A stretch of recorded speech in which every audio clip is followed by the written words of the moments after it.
Okay, at this stage of the trial, in the light most favorable to the state, the court will find that the state has established a prima facie case of guilt for each of the 4 crimes alleged in the indictment, and will therefore deny the defendant's motion for judgment of acquittal at this time. Okay, as we have discussed a little bit earlier, I believe it's the defendant's intention to testify, Mr. Fletcher? And it is your intention to not call any other witnesses, is that right? That's correct. Okay. And I know we've had previous discussions about whether or not Mr. Tillis agrees with the decision to call other witnesses. At this point, is it your understanding that he agrees or disagrees with that decision? Okay. Mr. Tillis, you can remain seated. I don't recall when I last swore you in, but just out of an abundance of caution, let me swear you in again. Do you solemnly swear or affirm to tell the truth, the whole truth, and nothing but the truth to help you God? Okay. Now, Mr. Tillis, a couple issues we need to address. First, the state has announced arrest, which means that they have produced all the evidence that they intend to produce in this case, unless they decide to call some rebuttal after the defense case. Of course, the burden of proof in this case, as well as in any criminal case, is upon the state of Florida, the prosecutors in this case, which means you do not have to prove anything. The burden is entirely on the state. Because of that, that means that you do not have to testify in your case. You can remain silent. If you choose to do that, I will tell the jury, as I already have on at least 2 occasions, that you have the absolute right to do that and that they cannot hold that decision against you in any way. If you decide to testify, of course, you'll be treated just like any other witness. You'll be placed under oath, examined and cross-examined. If you have any what are called impeachable convictions, felony convictions, or crimes of dishonesty, such as petty theft, etc., the state can impeach you with that number, only the number, how many felony convictions you have, how many crimes of dishonesty you have. If there's an agreed upon number, that's it. They can't go any further necessarily. Now, we're going to talk in just a second about, in your specific situation, why they may get into some other issues. But for purposes of that question, Mr. Mizrahi, how many impeachable convictions do you have? Just about the right answer to Mr. Fletcher. The defendant has 13 felony convictions, as I expressed to Mr. Fletcher. However, I forgot to include the conviction for battery on a law enforcement officer that the defendant just recently pled to. I just want to make the record clear. As part of that negotiation with the defendant was I would not use that conviction as an aggravating factor in the penalty. So we're not submitting that judgment sentencing aggravating factor in the penalty. So we are allowed to do testify to show that 14 felony convictions. Okay, so Mr. Fletcher, do you agree with that assessment? Yes, I agree with that assessment. Okay, so Mr. Tillis, if you testify, the state will be allowed to bring out 14 felony convictions and 1 prior crime of dishonesty. Do you understand?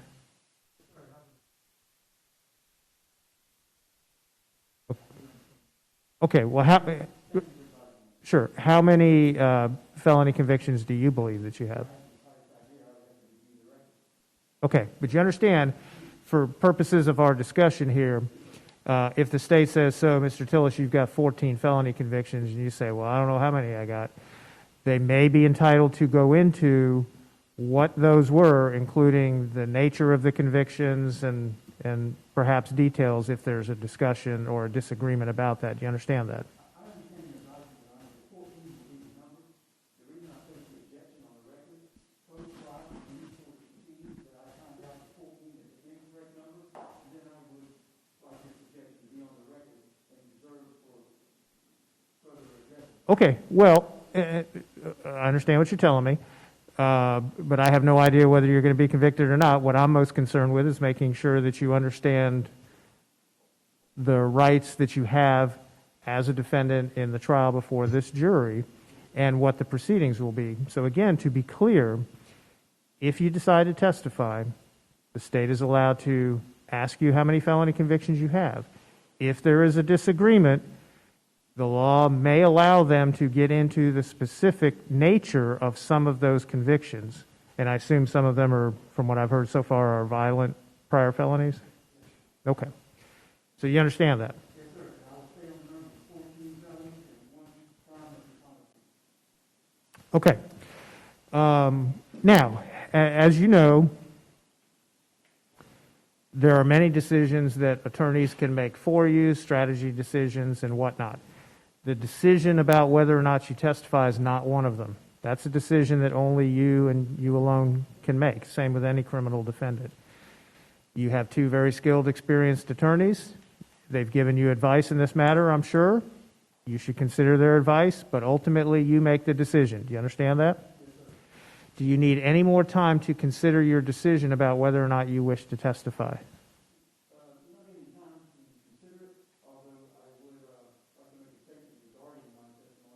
Okay, well, we can get to that in just one second, but in terms of my question, do you need any more time to speak with them about your decision to whether or not you're going to testify? Okay, and you need any more time to consider whether or not you want to testify? Other than I know you want to give me a statement. Okay. And you've made the decision to testify? Okay. And that's a decision you're making freely and voluntarily? Anybody threatened you or coerce you in any way to get you to make that decision? Well, let me preface that. Let me preface that question. I understand that part of your defense and what part of your testimony may be the your belief of feelings of coercion by the court and the court system. Is that right? Well, that wasn't what I was going to refer to. Mr. Fletcher has put me in a very unique position. I have a total of 27 witnesses of which he found an excuse not to call any. He approaches me and tells me, you have no defense. The only thing you can do is tell your testimony. He puts me in a position where I felt like I am psychologically rehearsed to get on that stand. Okay. I don't get on the stand, and then I don't have any defense, and I don't have any witnesses, and I simply have no rebuttal to the state statement. Okay, and the next issue I told you we had a couple issues to discuss. The next issue was going to be regarding witnesses and whatnot. And I understand you're telling me that they're kind of intertwined. Other than that, which we can talk about in just one second, has anybody, other than your belief that your attorney's performance has caused you to make the decision that you may need to testify, has anybody made any specific threats to you? Like, if you don't testify, I'm going to hurt you, or anything like that? No, sir. I've received no threats from anyone regarding that matter. Okay, and you're making this decision to testify. It's your decision. Yes, sir. Okay. New subject, and that goes into and I haven't forgotten that you want to give a statement. The issue of witnesses. We've discussed this, I know, before the trial, and then we discussed it again, I think this morning, may have been yesterday morning, about witnesses that you want to call and your attorneys do not believe it's in your best interest, and they've made the decision not to call them. If there's anything else you want to put on the record about that, I will allow you to do that. But other than what we've already discussed throughout the course of the proceedings with the witnesses that you wish to call and the motions that you filed regarding those witnesses, are there any other witnesses or evidence that we haven't discussed that you want presented in your case, and you've told your attorneys about it and they've said they're not going to do it? Again, my question is very specific, other than what we've already talked about. There's one witness, Dutch Stafford, and he is in relation to all the mysterious pressure washings that occurred at my residence. Okay, and to my knowledge, that's the first time I've heard that name. Okay, so you haven't brought it up to me before. Not to you, no, sir. Have you brought it up to your attorneys? Well, I have brought the subject up to my attorney regarding the matter of Dutch? to the jury, Well, using a witness to do it, but I can't seem to get counsel to call anyone. well, have you told him specifically, I got this guy, Dutch Stafford, that I think will help me? Yes, sir, I'll put that on the record. Okay. Mr. Fletcher, does that name sound familiar to you? No. Okay, Mr. Mayers, how about you? Okay. All right.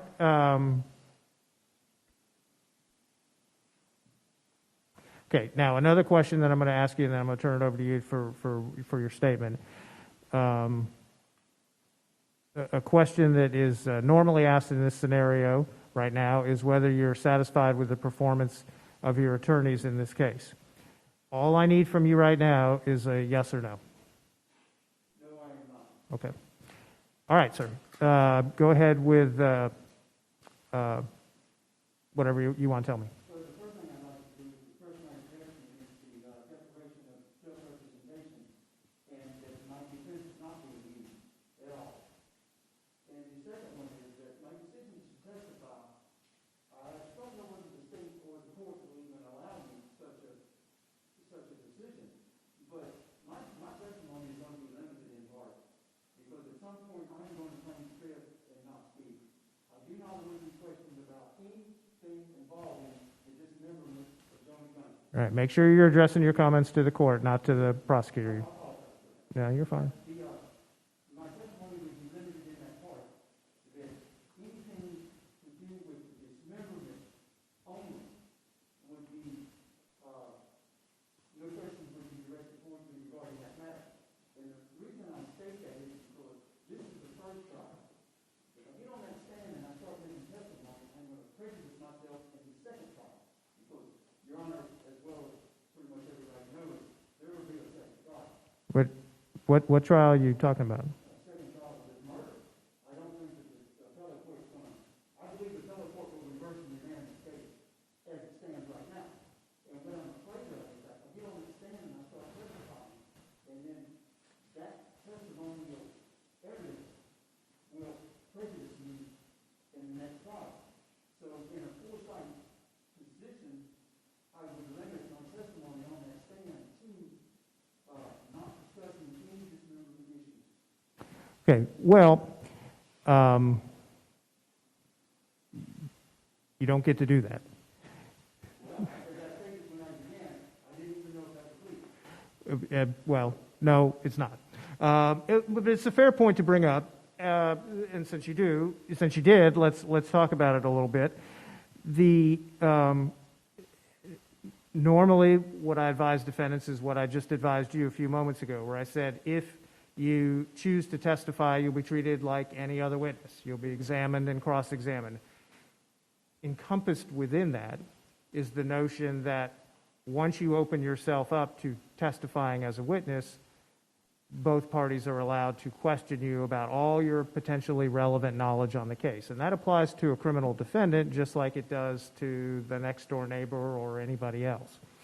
So when you raise your right hand and swear to tell an oath or swear to tell the truth as an oath in front of the jury to testify and tell whatever it is you want to talk about, you give up your Fifth Amendment right against self-incrimination. And the state is allowed to inquire ad infinitum as long as their questions are relevant and not repetitive. And I would allow them to do that in this case. So other than that, I can't really, I'm not your lawyer, as you know, and I can't advise you as to what to do. The decision is yours and yours alone, but if your decision to testify was based upon your mistaken belief that you can limit your testimony to simply those areas that you want to testify about, I want to make sure I disabuse you of that notion before you make that decision. Do you understand? Yes, sir. Okay. Having said all of those things, does that change your mind about whether or not you wish to testify? Well, it gives me concern about how the court's going to react when I'm on that stand, and I want to answer this question. Well, you need to be less concerned with how the court's going to react and more concerned with how the jury's going to react. And I agree with that 100%. Myself, I would sit down on that stand and take that chance. And when those questions are addressed to me, I would just add no comment based on the Fifth Amendment. If that would be an acceptable answer for the state and the court, I would testify. If it will not, then I would rather not testify at all. Okay, well, I don't presume to speak for the state, so Mr. Mizrahi, what would be the state's position in this matter?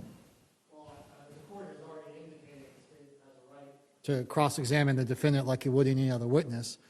And my understanding of the case law is it is impermissible for the defendant to invoke his right to remain silent on the witness stand under this scenario. We're not going to prod him with hot pokers to make him talk. So we're in a situation where I think that he can refuse to answer questions, and I will ask them. I will ask the court to direct the defendant to answer the questions, and then the defendant has a decision to make about whether or not he's going to answer them or not. And that would be, Mr.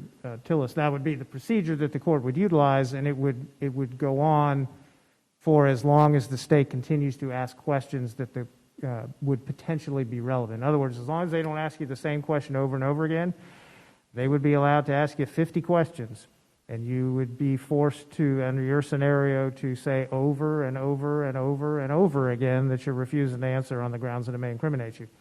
If that's your decision, as Mr. Mizrahi indicated, no one's going to physically force you under threat of violence to testify. But if that's your decision, that's the procedure that would be utilized. So again, if you need some more time, not a whole lot of time because the jury will be coming back soon, but if you need a little bit more time to discuss this with your attorneys or to decide in your own mind whether or not you wish to testify, I'll give you that option. But as we sit here right now, has this discussion changed your mind about whether or not you wish to testify? Well, may I clarify what you just described to me so that I'm sure that I understand? Sure. Because I don't want to get on the stand with a misconception of what's going to happen. I don't want that either. Yeah, that was protocol. So I get on the stand, and this is why he asked me a particular question. What color was the car? And I say, I don't want to answer that question based on my Fifth Amendment. Then he couldn't ask me again, what color is the car? Well, He could ask me another structure. sure. He could say something along, and I would probably allow him to do this. I would say, he could say, Mr. Tillis, I'm going to ask you one more time. What was the color of the car? You can say, I'm not answering that question on the grounds that the answer may incriminate me. At that point, I would step in and say, Mr. Tillis, you do not have the right as a witness in this case to invoke your Fifth Amendment right to remain silent. The court is ordering you to answer the question. At that point, he'd be allowed to ask you one more time. If you invoke, then I'd be allowing him to move on to the next question. And we would utilize that procedure until he has asked all the questions he believes are relevant. Well, the limited scope of my testimony will be so small that I think I would be okay with that. Because I have no objection to testifying and answering any questions that the state asks me, except only in that limited small scope. Of what? What limited? Dismember of the son. Okay, well, if he asks you questions in that area, this is the procedure that we would follow. That's the procedure. I'll accept that procedure, Your Honor. All right, so given all of that, your decision is still to testify. My decision is to testify under the conditions that I just spoke of. Yes, sir. Okay. Mr. Fletcher, anything else you need to put on the record? Anything else from the state? No, Your Honor. All right, then we will be in recess for 10 minutes, and then that'll be 3:15, it's a little bit later, and I told the jury, but I think everybody deserves about 10 minutes, so we'll be in recess until 3:15, and we will commence the state's case. I'm sorry, the defense case.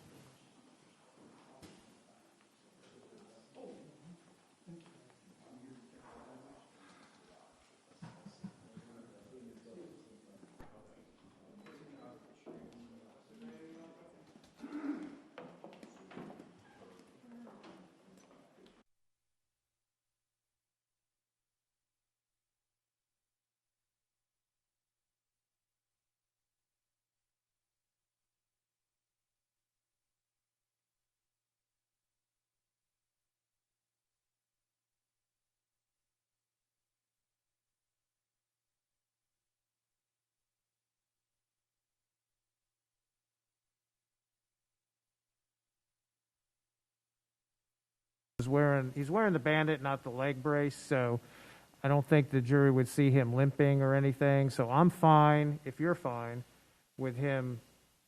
We'll bring the jury out. He'll be at counsel table. You'll call him. He'll be called up to clerk and then sit in the witness box just like everybody else. Or I'm certainly happy to have him situated in the witness chair when the jury comes out. That way they don't see him walking, just in case there's any.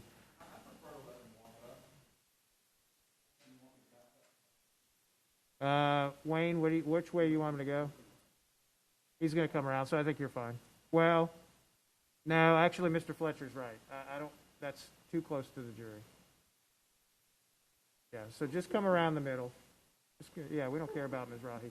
Just bring him just bring him around in the middle. I think that's better. Officer Thornton, you good with that? Okay. Okay, so that's the procedure we'll utilize. We'll let him finish getting dressed.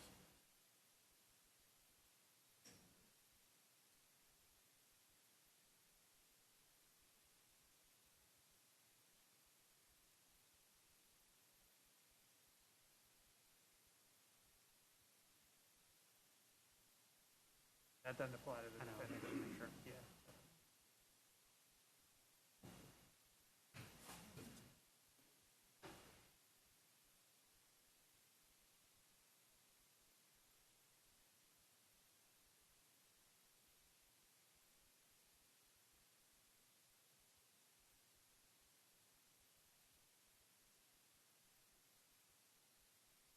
And it certainly doesn't apply when the witness says he's going to only use it in a narrow area.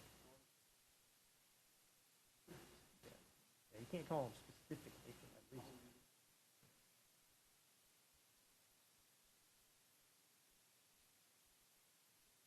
Okay, so Mr. Tillis, when Mr. Fletcher calls you as a witness, you'll go this way down the middle and then stop just like you've seen the other witnesses do, right up there, and Madam Clerk will swear you in, and then you'll go to the witness chair. Okay, we ready for the jury to come out? Okay, let's bring them out.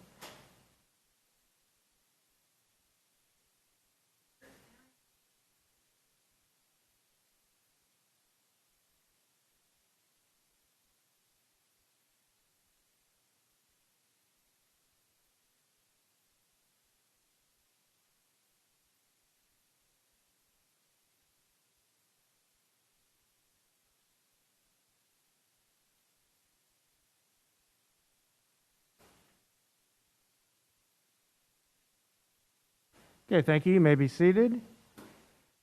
And welcome back, members of the jury. We are ready to continue with the trial. As you know, when you last left us, the state had announced rest. We will now proceed with the defense case. Mr. Fletcher. Thank you, Your Honor. Trial defense calls Russell Tillis. Okay, Mr. Tillis, if you will come forward, please, sir. Madam Clerk.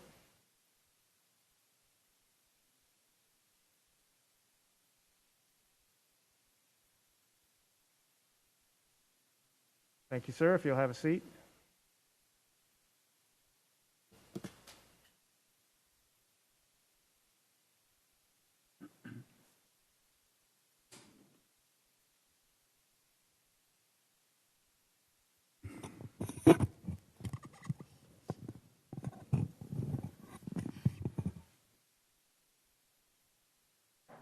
Good afternoon, Mr. Tillis. Good afternoon. See me up here? Yes, sir, I see you. Okay, Fine. little divider here. Mr. Tillis, can you state your full name for the record, please? And my name is Russell David Tillis. And Mr. Tillis, where are you from? I'm from Jacksonville, Florida. How long have you lived here? Off and on all my life. Mr. Tillis, let me get something out of the way right up front. Have you ever been convicted of a felony? Yes, sir. How many times? I guesstimate 14. Okay, and have you ever been convicted of a crime of dishonesty, a misdemeanor crime of dishonesty is what I'm thinking 1 would be the number. All right, let's go back to 2015. Did you get arrested sometime in 2015? Yes, sir, I endured a very physical arrest in 2015. Okay, we're not trying that case today, but in brief, short order, just tell me what happened. Well, the cops appeared across the street from my house about 1 o'clock in the morning, dressed in all black, not marked as police officers. They threw 1-pound rocks over the fence on top of a metal roof of my home. When I come out to investigate the disturbance, they were hiding in the bushes. They made a rush attempt to grab me, and I ran. I didn't know who it was. They ran me down and beat me up, and I believe that's the photograph the state showed the jury. Leaves all in my hair, dirt on my shoulder. I got beat up pretty good. Okay. They found a knife in my pocket and another knife that was on me. They charged me with holding them at knife point in front of my house. They charged me with battery on a Leo. And then subsequently, a home security video appeared of my arrest, and it proved that the arresting officer had fabricated the complete report. There was no knife standoff on the street, and all of it was a lie. The state proceeded anyway, put him on the stand, and tried to prosecute me right on with it, as though the cop was telling the truth. It was a horrendous deal. All right, Mr. Tillis, let me back you up a little bit. How long were you in jail? And tell us about what jail was like for you while your case was pending. Well, it wasn't just what the jail was like. What you have to take into consideration is how I got there and what it cost me to get there and what was occurring. So I get beat up, I get arrested, I see a police report that's a complete lie. Nobody believes me. I'm facing multiple felonies, I'm facing 30 years, and I'm incarcerated. The jail was violent. It was so violent that they recently, in the last years, had to install cameras, and they have a safe program now to take out the violence. It was nothing to get beaten simply because you were either old or maybe you were gay or some other discriminatory issue.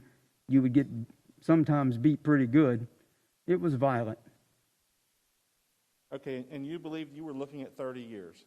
Oh, I was definitely looking at 30 years. They served me with a habitualization notice on my first court appearance, seeking to, the state was seeking habitualization, and if I'm not mistaken, during the initial arraignment, the state advised the court that a trial date would be set and there would be no negotiations.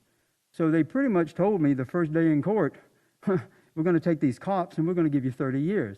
Cops that had written a police report that was a complete lie. It was a pretty traumatizing situation.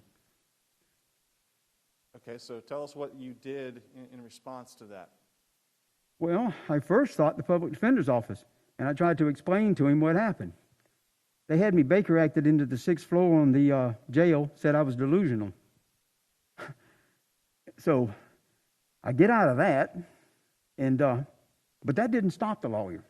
Then they sent a doctor at me, a Dr. Knighty, to perform an evaluation. The lawyers alleged that I was delusional. Cops don't throw rocks at your house in the middle of the night, and they don't fabricate reports. The guy must be delusional. Well, Dr. Knighty took a different stance on the matter. And he said, although my story was unusual, I don't think that's the word he used, but I believe that's what he meant.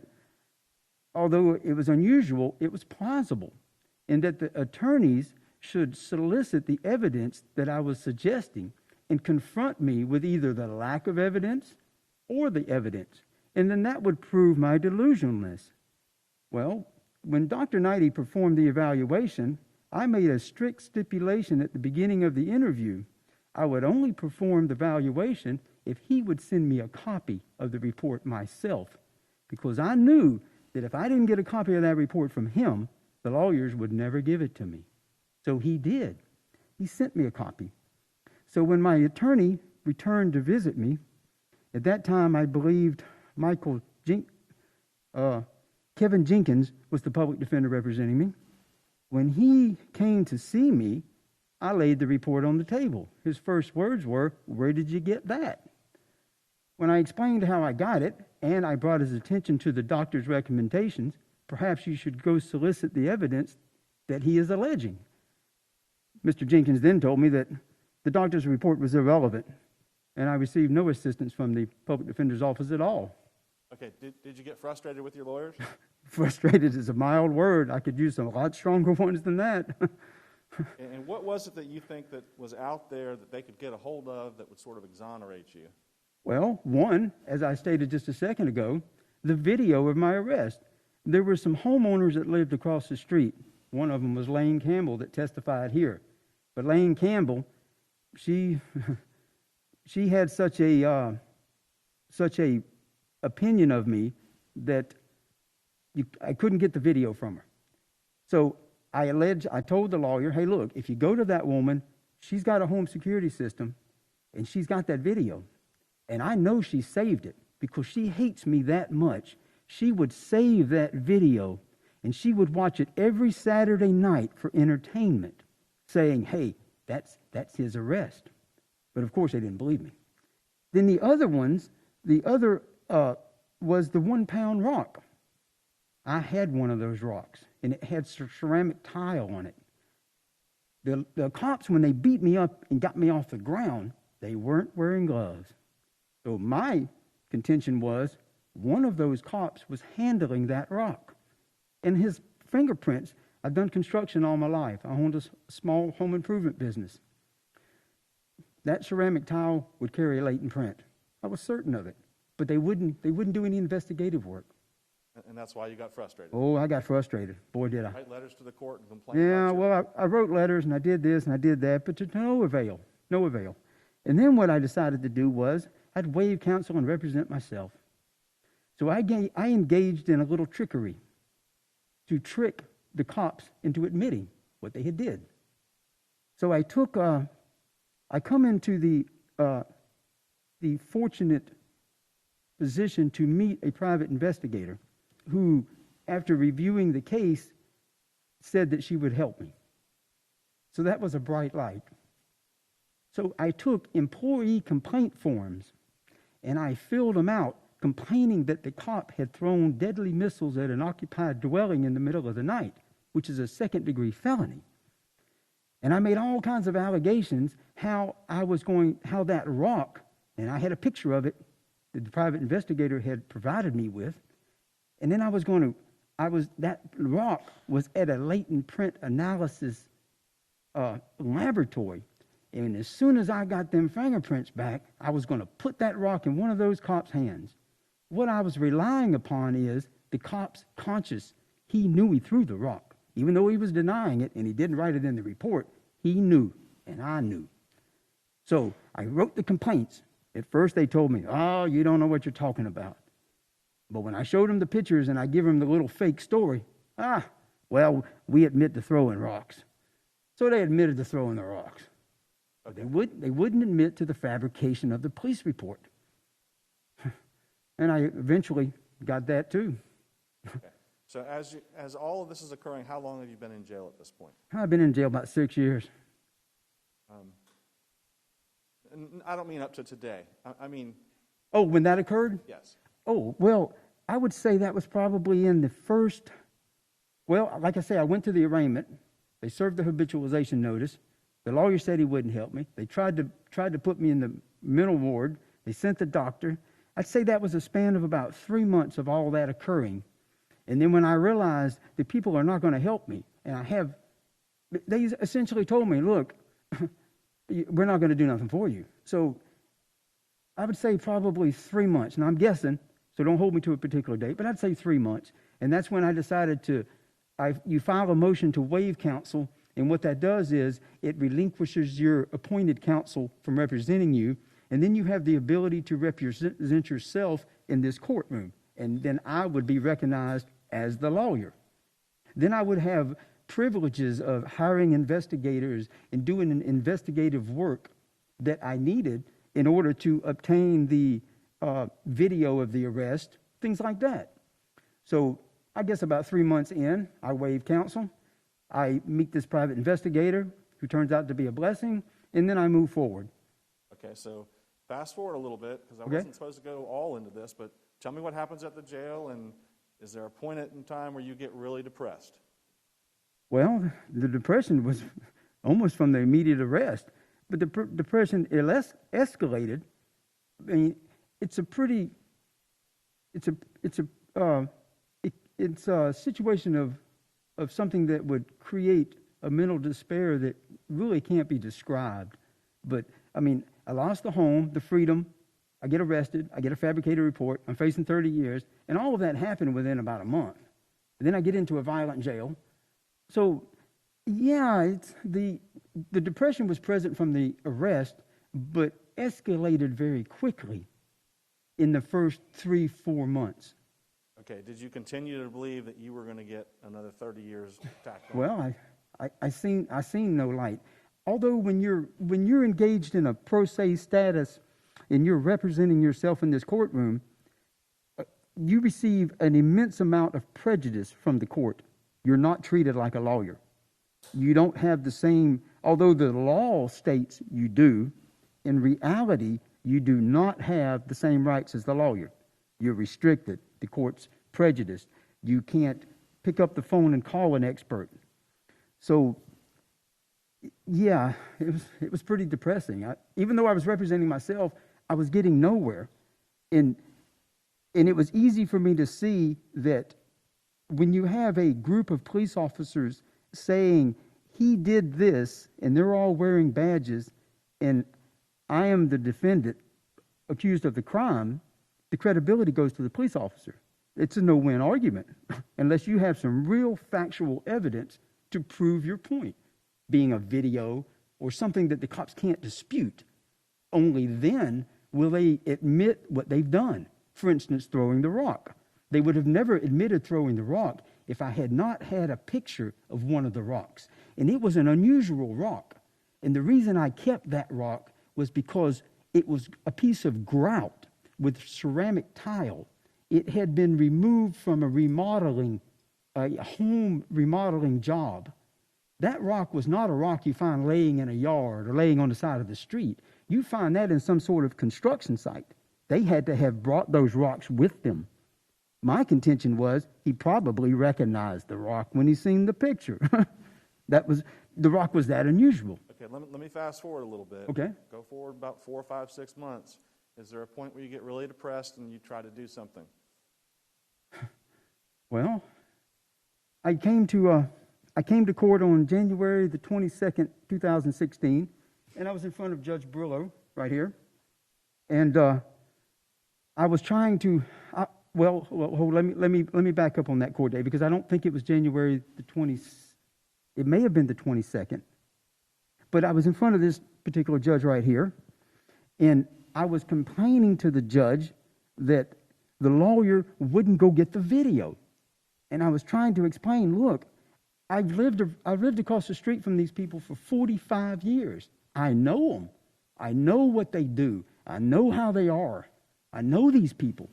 I know they got that video. I don't care about the time lapse. They saved it for a souvenir.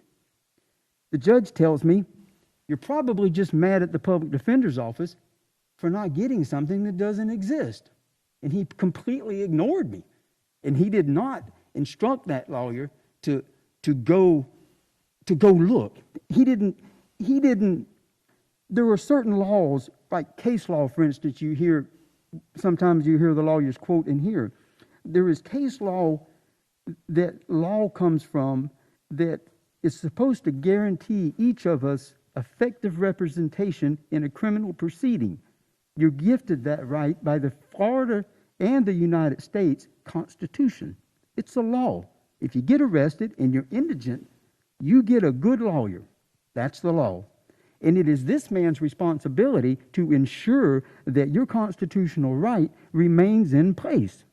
But when a lawyer says, well, I'm not going to help you, and then the judge says, well, you're probably just mad at him because he's not getting something that doesn't exist, you suffer a severe prejudice right there. You're in a no-win situation, buddy. All right, so you're convinced you're going to get 30 years at some point, right? Yeah, well, I was looking down the barrel of the gun. There's no doubt about that. Okay, and did you attempt suicide while you were in jail? Well, a suicide attempt came later, to be honest with you. That was on I can't remember the date, but I do remember the time frame, which was, if I'm not mistaken, it was within 2 months after the February 10th recording, because the February 10th recording was that was a pretty trauma kind of event that led to as soon as that was over, I was in the hospital for 3 days. I should have never left. Okay. Should have ended up in the morgue. Okay. How did you get to the hospital? What did you do in the jail to get yourself taken out of the jail? Well, in the jail, it seems like everybody takes medication. Now, during the time that I've been in that jail, I have strictly refused any antidepressants or any drugs because all you have to do is ask the medical department of the jail, and they'll give you drugs. to calm you, you know. But what they do is they put you in a stupor, and then you don't know what's going on, and I'm scared to death of that. So I have refused, although I suffer from some, I'm sure, although I don't know the technical names of it, but I'm sure I suffer from depression that could be clinically recognized. But I wouldn't take any medication. But anyway, this medical cart comes around every day, twice a day, to the particular area where I am being housed, and they pass out pills to nearly everybody. Well, a lot of guys don't take the pills. They just take the pill from the nurse, save them, and then they trade them for extra food. Inside that jail, you can buy anything. There are heroin overdoses, drug overdoses, marijuana. Every drug you can imagine is in that jail and very rampant. So at this particular point, which was probably within 2 months right after the February 10th recording, the depression was so severe that I solicited a guy that lived in another cell, a couple down from me, and I don't remember his name, and I traded him trays of food for Elavil. So I would trade a tray of food for, I think it was 100 milligrams of Elavil. So I traded about, 10 trays of food, got me about 1,000 milligrams, and I ate them, all 1,000 milligrams. I figured that was enough to kill me. Okay. I woke up in the hospital. You woke up in the hospital? Stayed there for 3 days, and they let me go. All right, and why did you try to commit suicide? Well, I had already initially, had the suicidal ideation of suicide by state. So I was already suicidal. But when I went through the February 5th recording, that was bad enough. But I thought it was over. That would be the end of it. When the February 10th recording showed up, I was shocked. All right, let me do this. Let me back you up a little bit Okay. to a couple days before February 5th. Did you approach Sammy Evans in the jail? Yes. Okay, and what was the basic discussion about that you had with him? Well, first I would like to reiterate the genesis of that discussion. Okay. And that came from a January 22nd court proceedings in front of Judge Brillo. Judge Brillo was tremendously abusive. He had lied to me on several occasions. I had transcripts where he was making multiple rulings that were inconsistent with his previous rulings. And the judge is very abusive, although he may not appear to be right now. Trust me. There is a 224-page habeas corpus file that describes his abusiveness over the 5 years I've been in front of him. All right, Mr. Tillis, let's focus on the facts that lead you. So anyway, I go to court on January the 22nd, and I experience this abusiveness while I'm in the court, and Judge Brillo essentially tells me, the jury's coming in about a week, and you're going to end up dying in prison. What do you want to do? What the hell do you do? So I was now you got to add that to the previous situation of the beat up, the losing the house, the being in the jail, the violent, the depression. So it's an accumulation of facts. It wasn't just the judge. Don't get me wrong now, but it was an accumulation. It was that behavior added to it. So January the 22nd, I get back to the jail, and I'm in a pretty bad state of mental despair. So I knew Sammy Evans from being in there. So I approached him, and I asked him, I said, how would you like some assistance on your legal case? Now, he and I had already talked. He was in an armed robbery. Sister was his co-defendant. She set her boyfriend up. They robbed her boyfriend. Sustained. She set her boyfriend up. Mr. Tillis, this objection was sustained. Oh, okay. I apologize. I apologize, Your Honor. So anyway, I knew a little bit about Sammy's case. Can I say that much? And just leave it there? Yes. Okay. Okay, so I knew a little bit about his case. So I asked him, I said, I knew that he was facing a life sentence, okay?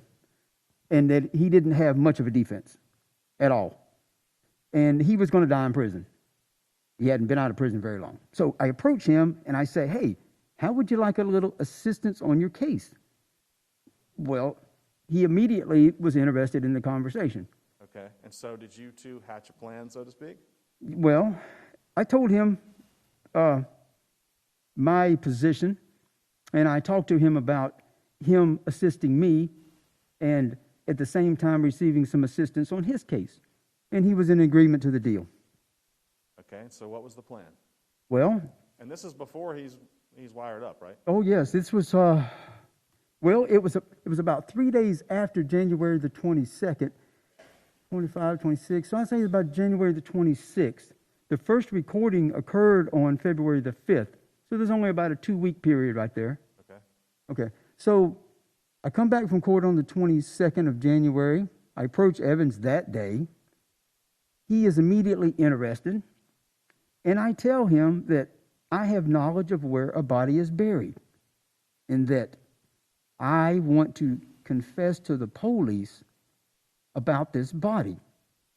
And I want the death penalty because I'm fixing to get this 30 years and I don't want to die a slow death in prison. I was 55 at the time. I've lived a pretty good life. I figured I'll get the death penalty and I won't die that slow death in prison. Well, Evans was cooperative with that, but at first he was a little hesitant. He's like, when first you have to understand, that's not normally something someone would walk up to you and say, hey, I know where a body's buried, and I want you to go get the wire, and I want to confess to you. And the first question was, why don't you just tell the police? What do you need me for? I mean, that's the logical inference of a conversation like that. Okay, so what happened? Well, I told him pretty much the details of it. He helped me cook up a good story. But the problem with murder, as you have been advised by the judge when you came into this courtroom, that murder itself does not always constitute a death penalty. You have to have aggravating factors. And I have knowledge of the law. I mean, I'm not that smart, but I do have some workable knowledge of the law. I know about aggravators. I know about the law. I know how to read the law. I know what kind of murder it takes to get the death penalty. And I know what kind of murder would be rejected. If you wanted to say you committed a murder and you wanted the death penalty, and you said, well, I committed a murder, well, that doesn't necessarily mean you're going to get the death penalty. You must have some serious, heinous, aggravating factors. And I'm knowledgeable of that sort of thing. So, Evans and I, we cook up a story. First, I tell him why I can't go to the police and give the confession.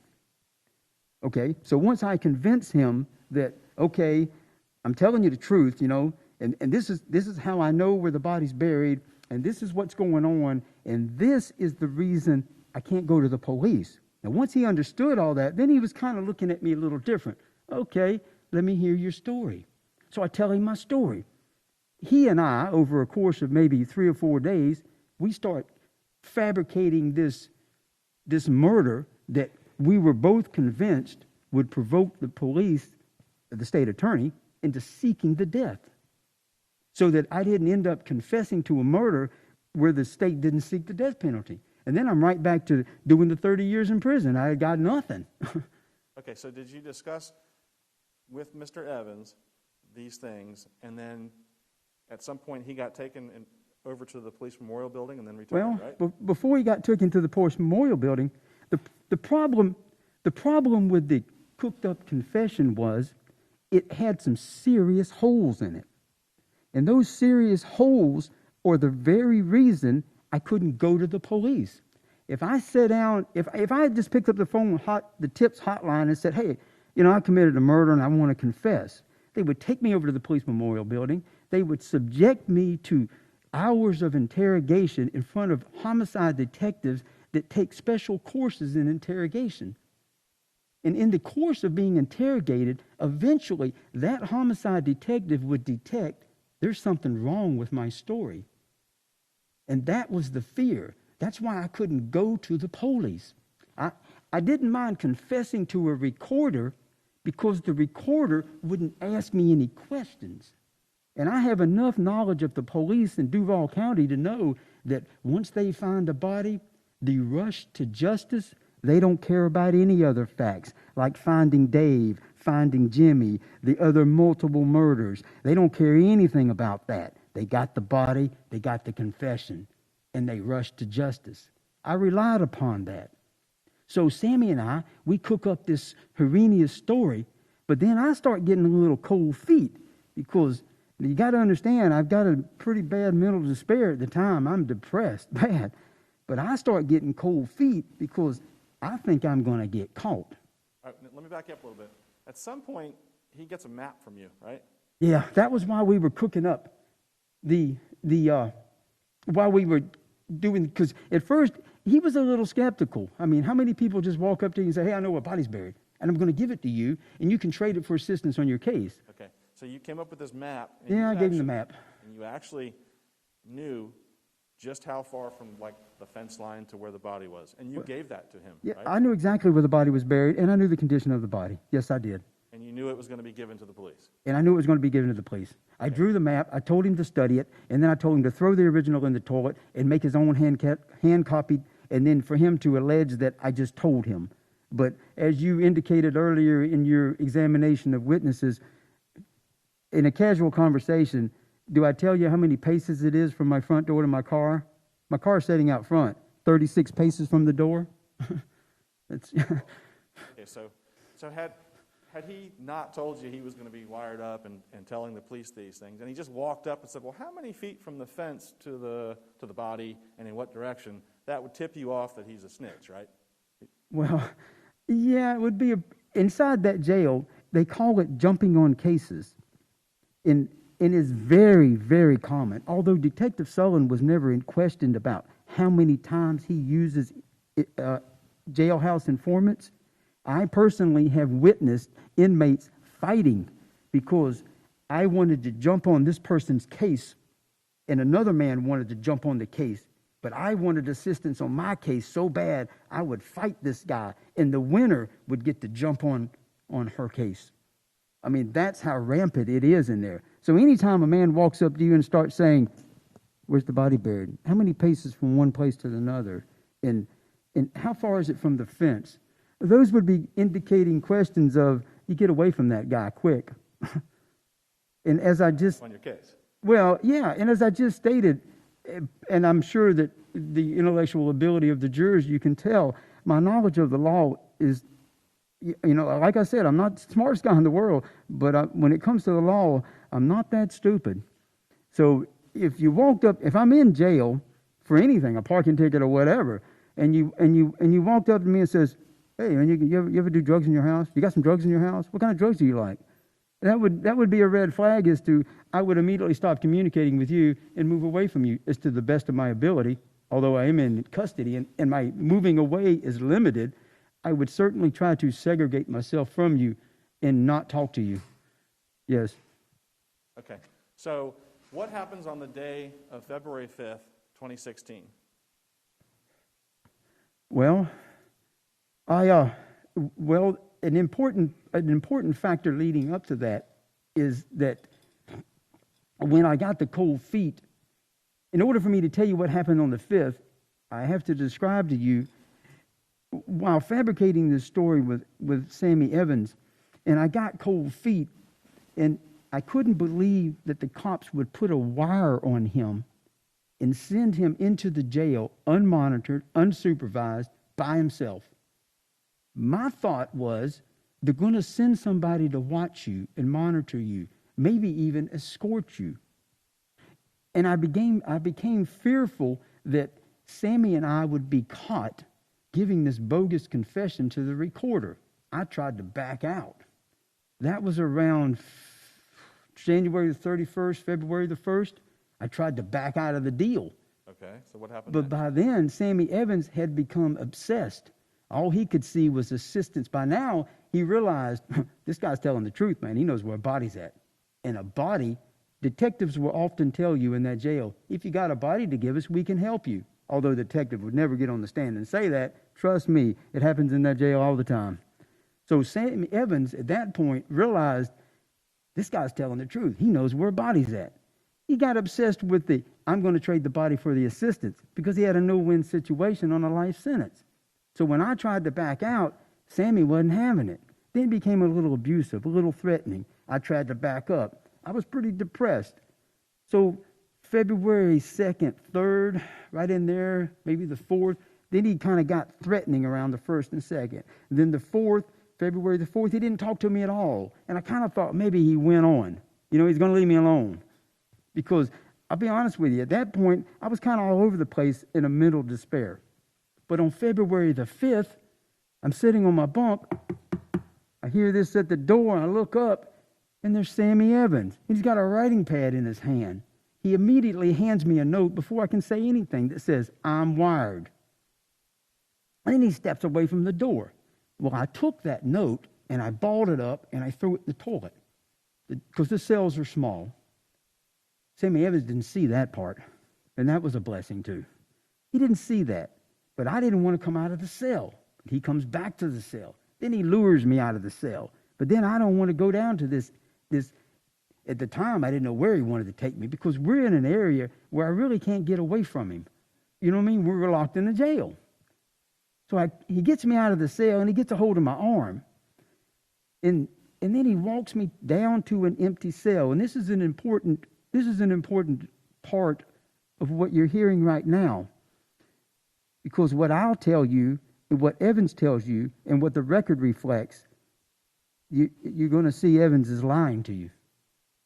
When he took me out of the cell, he got me by the elbow. He gets me down to there's an empty cell, which offers a little privacy. Now, he's still got this writing pad in his hand. So he gets down to the cell, and he says, "I think we'll just sit in here for a little while." And he guides me into the cell. When you listen to the February 5th recording, and you look at the transcripts on page 6, as he says those words, and don't quote me because my words are probably off a little bit, but you can tell by the recording, he's guiding me into the empty cell. At that point, there's a pause, an unusual pause in that recording. But you have to understand my position. The younger generation are usually gang-related in that jail. So if you get in a problem in one part of the jail, just because you go to another floor or another part, doesn't necessarily mean you have avoided the trouble. The jail is full of gang members. And that was the reason for the Safe Jail Project and all the cameras. All right, Mr. Tillis, I gotta stick to the facts of what happened. Okay? Well, okay, so he gets me to that cell door. But the reason I keep going back to the conditions of the jail is because in order to understand what's going on, you really have to kind of understand the situation in the environment and the mental state that I'm in. So it's a combination of facts. It's not just being led into the cell. All right. Okay, so anyway, he's leading me into the cell. On the recording, you hear a pause. At that point, when we entered the cell, he had the pad in his hand. Now, he'd already given me the note, "I'm wired." I threw it in the toilet. We go down to the empty cell. He gives me the pad. No, we go in the door of the cell, and I take the pad from him. Let me back up. As we're going in the door of the empty cell, there's a pre-written note on the pad that he has pre-written before he took me into the room, and it read, now I'm a little confused about what it, don't say anything to get me into any trouble or you're going to regret it. To that respect, I would probably have to sit for a minute and try to collect my thoughts on that, but that's in a nutshell what it said. As he's showing me this pre-written note on the pad and we're going into the cell, I take the pad out of his hand.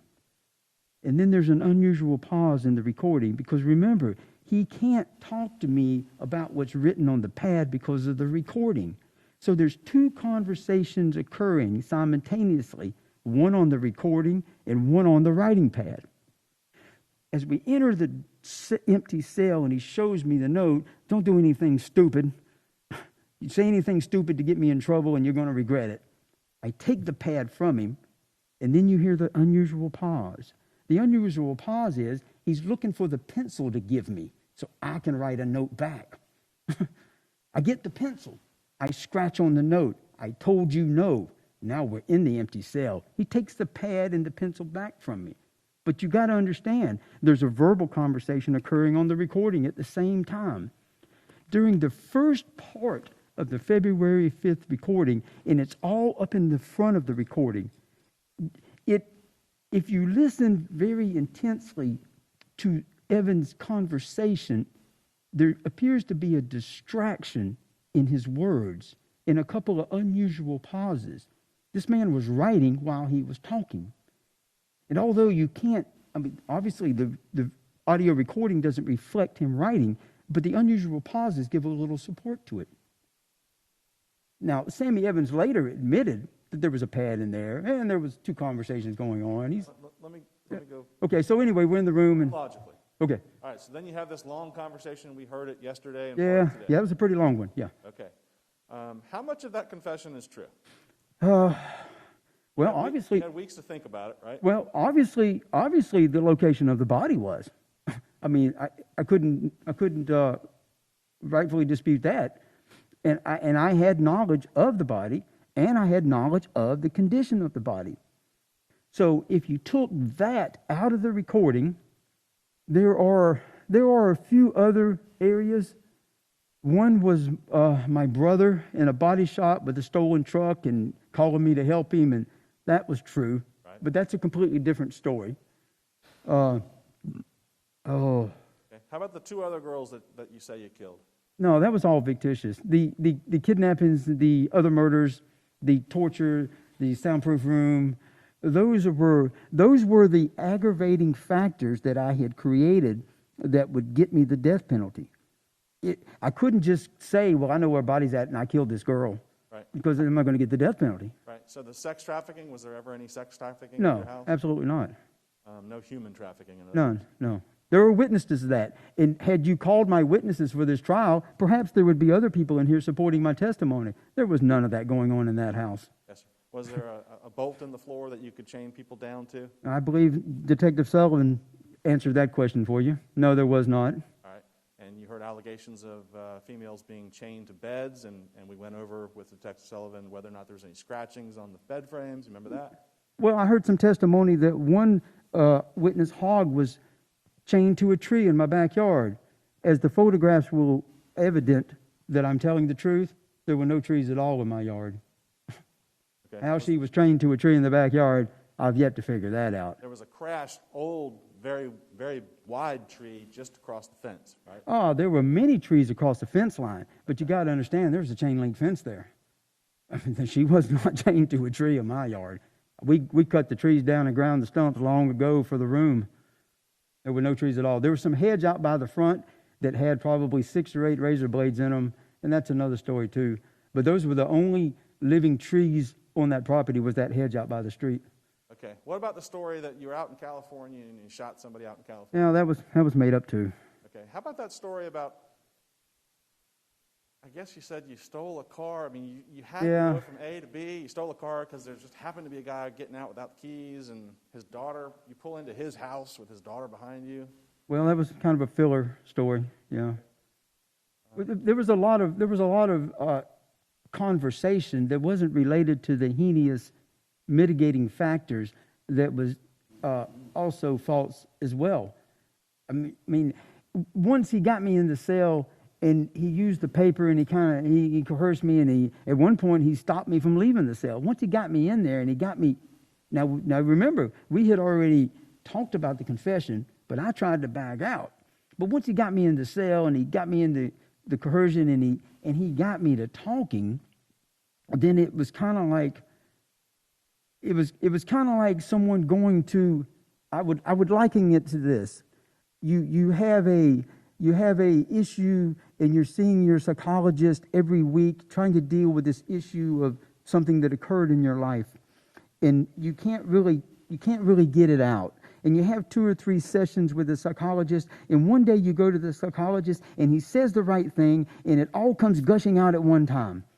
If you can kind of understand that situation.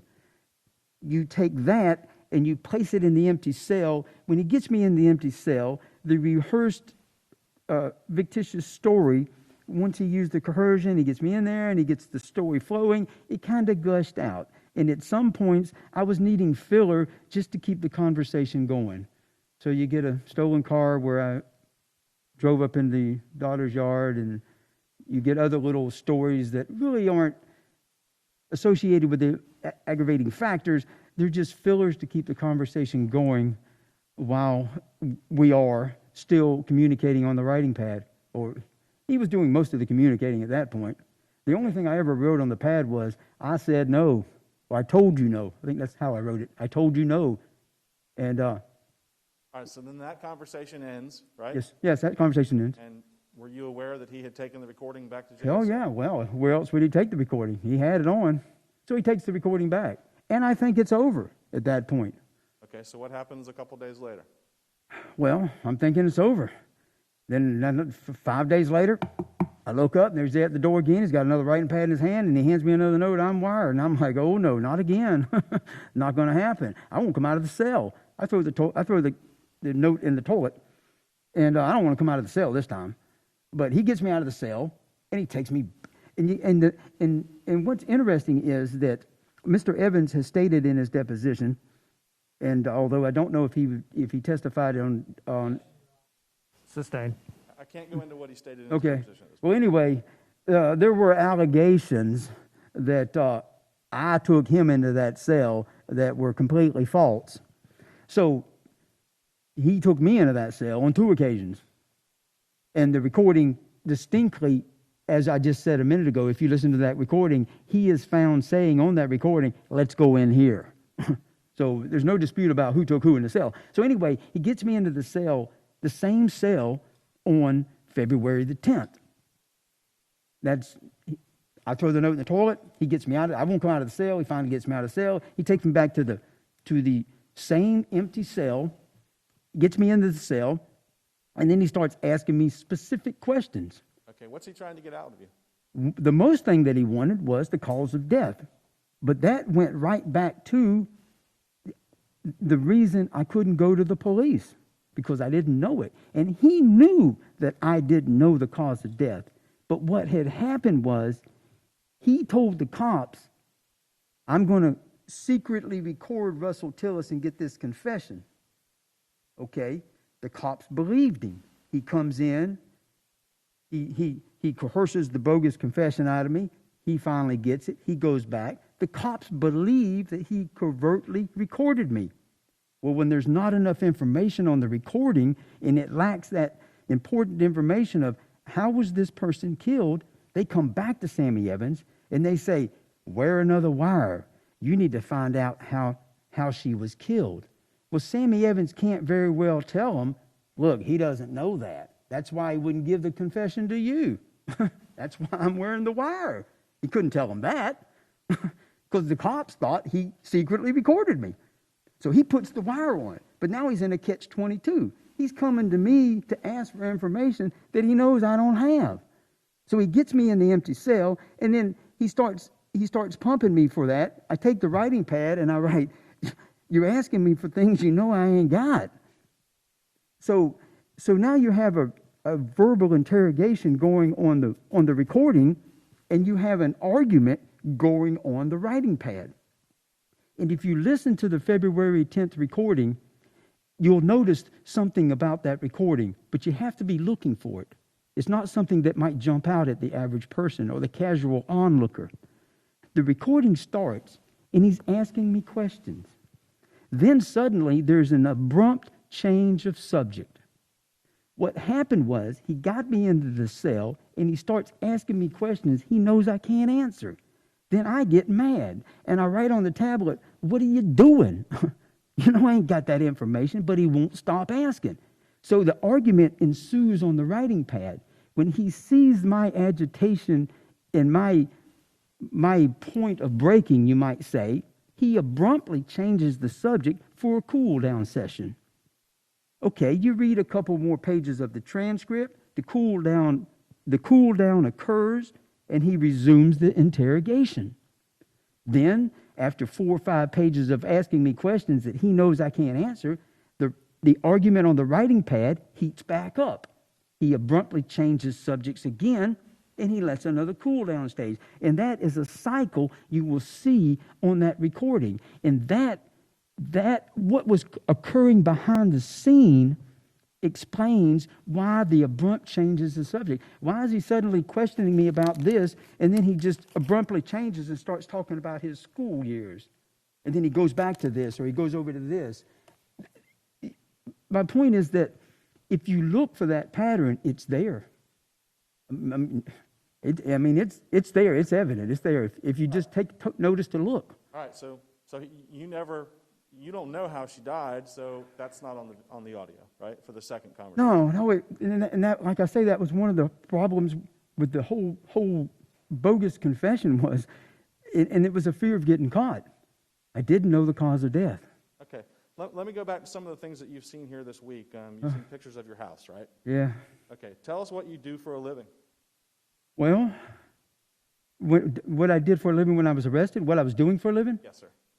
Not now. Well, if you notice the pictures of the house, I noticed one was some bed frames in a little sunroom. But if you notice in another room, a bicycle, backpacks, a lot of odd things.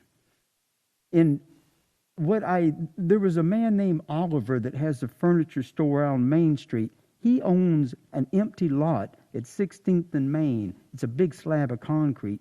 Mr. Oliver let me use that big slab of concrete anytime I wanted to. And in exchange for using it, I would mow the grass around the slab and pick the paper up, pick trash up out of his lot. Now, I would collect things like that, beds, frames, backpacks. I would collect miscellaneous furniture. Where would you get it from? Well, one night, have you ever heard of these people riding around and picking up steel out of garbage cans and then selling it for scrap? Well, I decided to do that one night. So I put had a couple of trailers, hook it behind the truck. I go out to this wealthy area, and I ride around, and I find this barbecue grill that's kind of rusted out, and I pull over, and I'm going to put it on the trailer. And this guy races up and says, "Hey," he wants to fight. You're interfering with my route. That's my grill. This is my route. I pick up the steel. And I'm thinking, I'm not fighting you over a rusted out grill. You can have it. But while this argument's going on, and he's taking that rusted out grill from me, I notice a table, a little small table, sitting beside the street that was with the grill. So he gets the grill and he leaves, and I start looking at the table, and I'm thinking, that's a pretty nice table. I took the table home. Okay. And I had a pressure washer, so I washed it. Wash it? Oh, yeah. Well, I was frequently washing things. Everything I'd get, the first thing I did with it was wash it. Okay. So if I put my trash out tonight, and there's a trash can and an old dishwasher, I wake up the next morning and the dishwasher's gone, but my trash is still there, you're the guy that came by the night and took it? Yeah, I'm probably the guy that got that. Or a table. Most of mine was furniture, because after that, I very rarely picked up any scrap steel. But I was forever picking up chairs, tables, furniture. And another thing that I picked up frequently, and those photographs will demonstrate, is little plastic, like these tables small children use in their yard. You know how you got a 3-year-old kid and you got your little plastic table or a sandbox, or I would pick those up and pressure wash them real good to where they look new. And then when I went down to 16th and Main, one corner of the lot was free. If it was a child's toy, it was free. And what that did was it drew the community to let me use that, because you got to understand, I'm in a neighborhood where they hustle, and it's a pretty rough neighborhood, 16th and Main. You know, I'm a white, long-haired white guy, probably not easily accepted. But once the local community realized that the kids got everything, if it was a kid's toy, I kept boxes of stuffed animals, I would wash them in the washing machine, and then I'd set them over there. I'd give the kids stuff away. That little local community kind of accepted me. And then twice a week, I would go sell things on that corner. And I averaged about between $200 and $300 every time I went down there. That was one source of income. Another was the discovery exhibit the state offered the defense has some calendars in it. And on that calendar, there's figures written all over it. I sold some scrap. I did sell scrap. And a third source of income was the pictures that the state showed you of my house. One particular picture, I don't remember the exhibit, although we could run through it and find it. There's 2 driveways in my front of my house. When you're facing the house, the driveway on the right, which some witnesses testified they seen me with a shovel digging around the driveway out front. What I did was I put in a second driveway, a second culvert, and a second set of fences. And then I fenced off that area, and I rented it to a guy in a travel trailer. So I got $350 a month for that. Then I got a couple $100 a week for selling the stuff down there on 16th and Main, and I probably sold maybe, I don't know, $100 worth of scrap a week. You know, maybe $150 every 2 weeks. So my average come out to about, I don't know, $400 a week, $350 a week. But I didn't work as far as it was all tax-free money. All right. That's why the neighbors never could figure out how to pay the light bill. All right, Mr. Tillis, let me get you back on the case. All right. All right. You saw Tabitha Hogg this week testify against you. Yeah, I seen all that. Tell us how you know Tabitha Hogg. Well, I picked her up one day over there in Phillips Highway, like she told you, and I got her to get me a box of Sudafed so I could cook some methamphetamine. I mean, it's true. I did that. Okay. And I mean, what I know was it your sounds bad, relationship but I with did her? that. What was your relationship with her? Well, yeah, it wasn't really a relationship, but they call that a smurf. It's a legal name. I don't know if it's in the law books, but on the street, it's a name that you apply to a person that buys Sudafed for you. Sudafed has in it an active ingredient, methamphetamine. And what you do is you take the Sudafed and you run it through an extraction process. You don't make the methamphetamine, you simply extract it out of the pill. So you get this box of Sudafed, you get a Smurf to buy the Sudafed for you, and then you take the 10 pills in the box and you run them through an extraction process, and it'll get you about 1.8 grams of methamphetamine. So she was a Smurf, basically, and she hung out at the house, and she kept some clothes there, and she'd come back and forth, and she wasn't really that bad a girl. I mean, she was on the street, strung out on drugs, but she wasn't really that bad of a girl. Did you ever have sex with her back then? Well, there was sexual encounter, but the relationship wasn't really sexual. But I mean, occasionally she'd come over there and there wasn't nobody else around or something. She might hang out and do that, but the relationship wasn't based on a sexual relationship.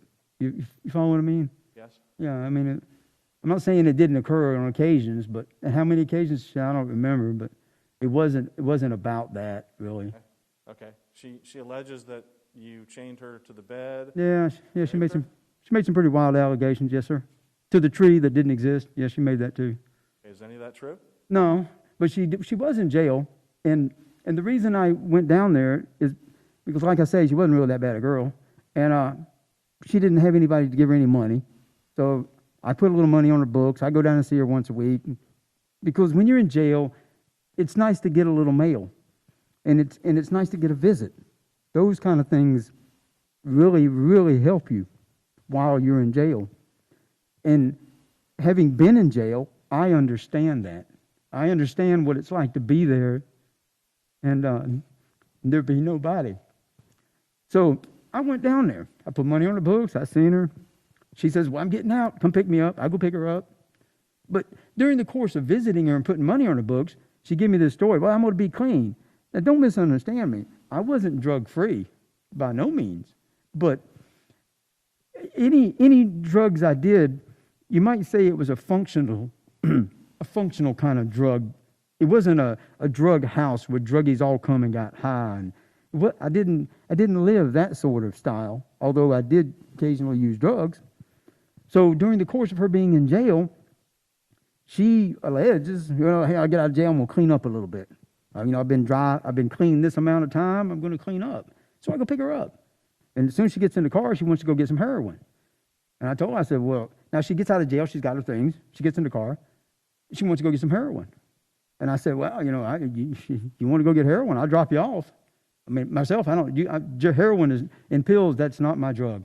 I don't mess with heroin or pills. But I said, well, if you want to get some heroin, I'll drop you off.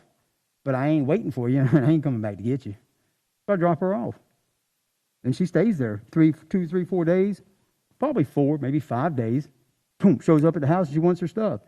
But she knew not to bring anybody to my house, a stranger. That's the last thing I do is let a stranger in my house like that, some other strange man. I'm not of that kind of mind. So it was raining. She comes back to get her stuff. She gets some guy to drop her off. She comes up to the house. It's raining. She wants her stuff. I said, well, there's your stuff. And then I make her leave. Boy, she got hot. And that's mostly where this testimony came from. Okay, so you think it was just because she was mad at you? Yeah, well, I put her out in the rain with her bag of stuff, and she wanted to ride. And I said, I ain't giving you a ride. I ain't got time. I was doing something else. And she went away in the rain with her bag, but it was grudgingly.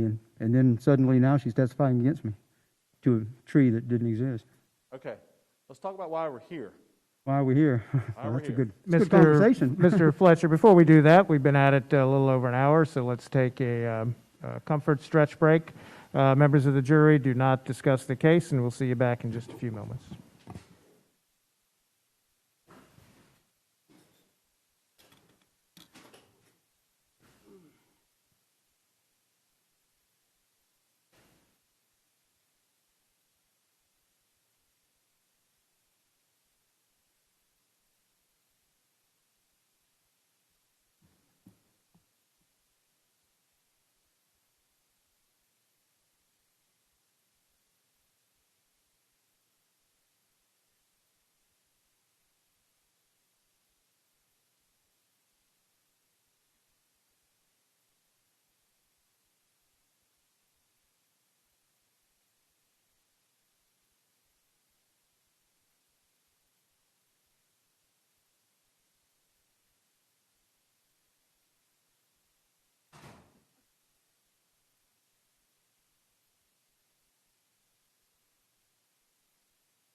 Let's go back on the record. Mr. Mizrahi, is there something you wanted to?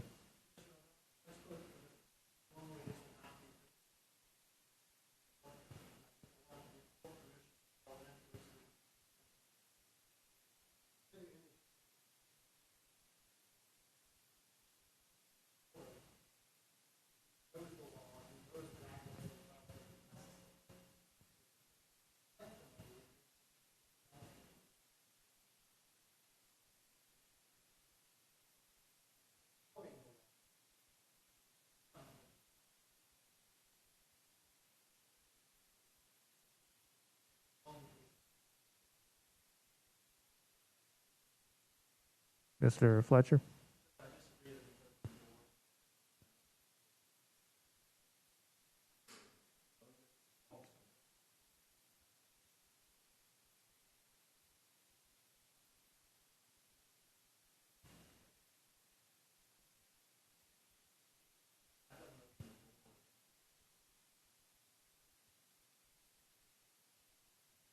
Well, I understand where the state's coming from. I'm not sure. I'll take it under advisement. I'll ask that the state proffer those questions before, certainly they get asked in front of the jury.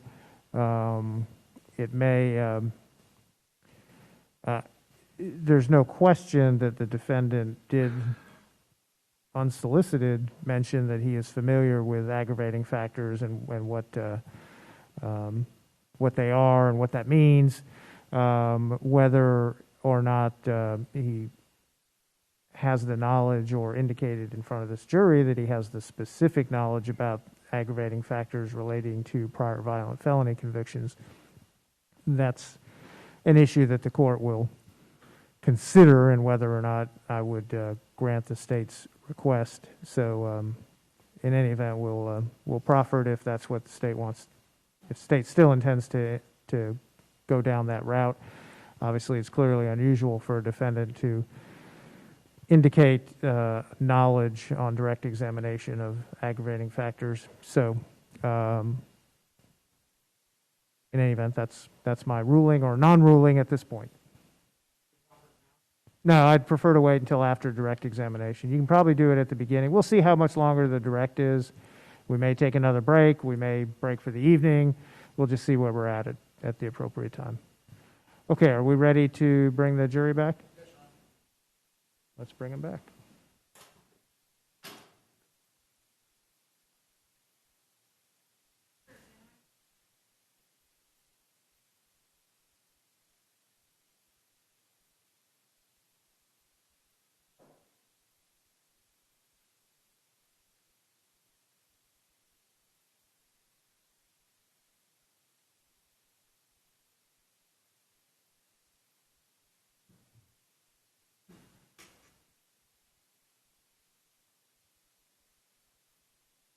Thank you. You may be seated. And members of the jury, of course, it's about 4:30. Remember, I told you all yesterday that I couldn't promise you every night that we would be done at the close of business. I suspect tonight we won't be finished at the close of business. Try not to keep you too late tonight, but I just don't want you to think if we get close to 5 that we're getting ready to wrap up, because that may not be the case this evening. So y'all are doing a great job staying awake and alert. Please continue with that. If at any time you need a break, if you need to just stand up for a second and take a stretch break and wake yourself up or something, please feel free to do that, or get my attention and we'll take another quick break. But with that, let us continue. Mr. Fletcher. Your Honor. Mr. Tillis, I think I ended with, let's talk about why you're here, right? Yes, sir. Okay.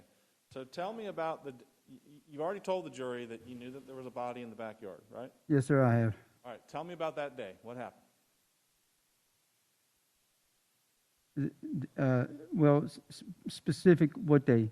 The day that the body was put in your backyard. Okay. That specific knowledge of how that occurred. I was at home in my residence.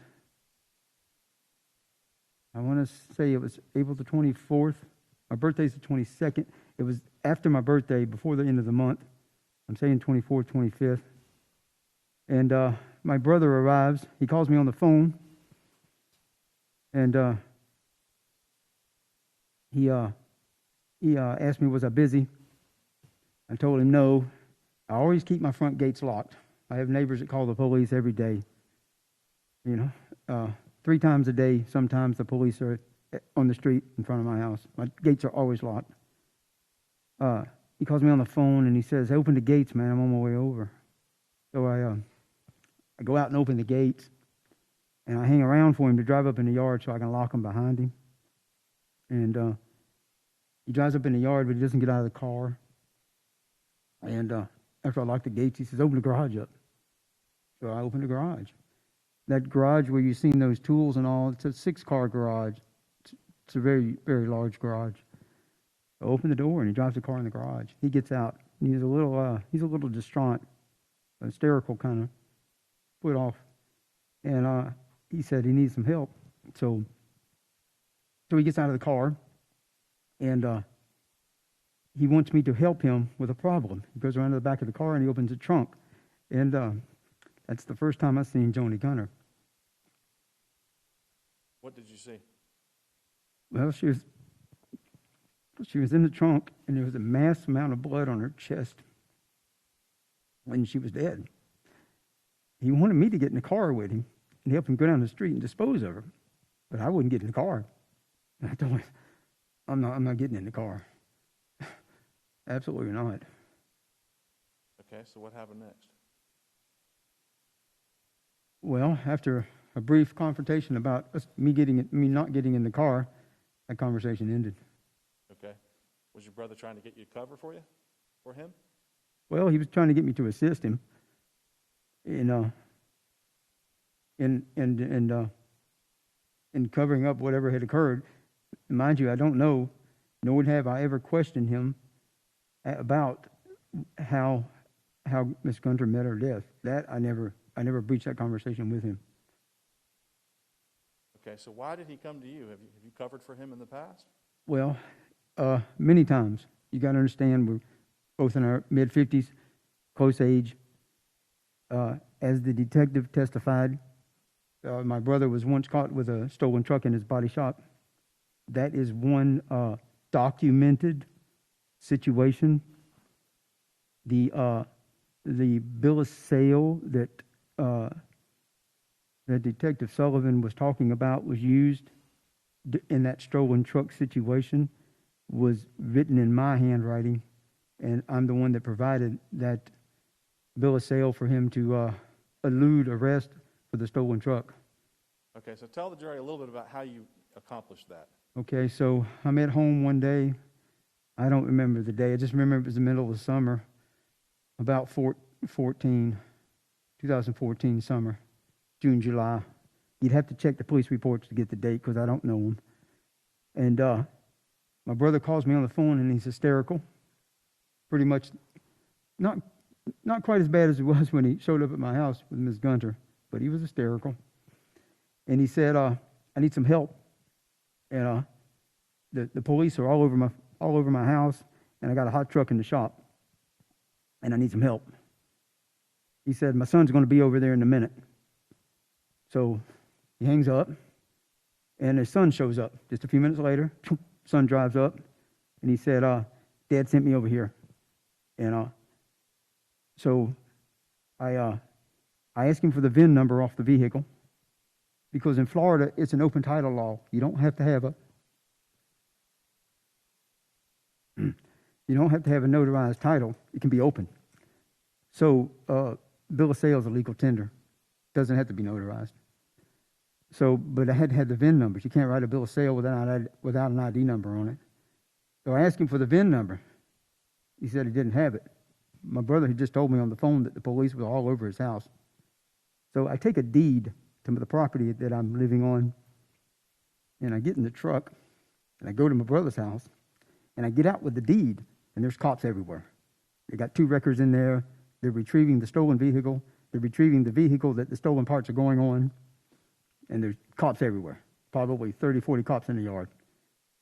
So the police wouldn't let me on the property first, and then I flashed the deed, which looked like a legal document, and I told him that there was some real estate transactions and that I needed my brother's signature because the attorney was waiting on him, and I didn't have time with his, if he couldn't let me go to my brother to get the signature, he had to go get my brother and bring him to me. I had to have the signature. So he let me cross the little line there and go into the yard. Once I got into the yard, I told my brother, I said, point the truck out. So he did. So I told him, I said, well, the minute I'm going to tell him I got to use the bathroom, you direct me over here against the fence, you pull the cop off that truck.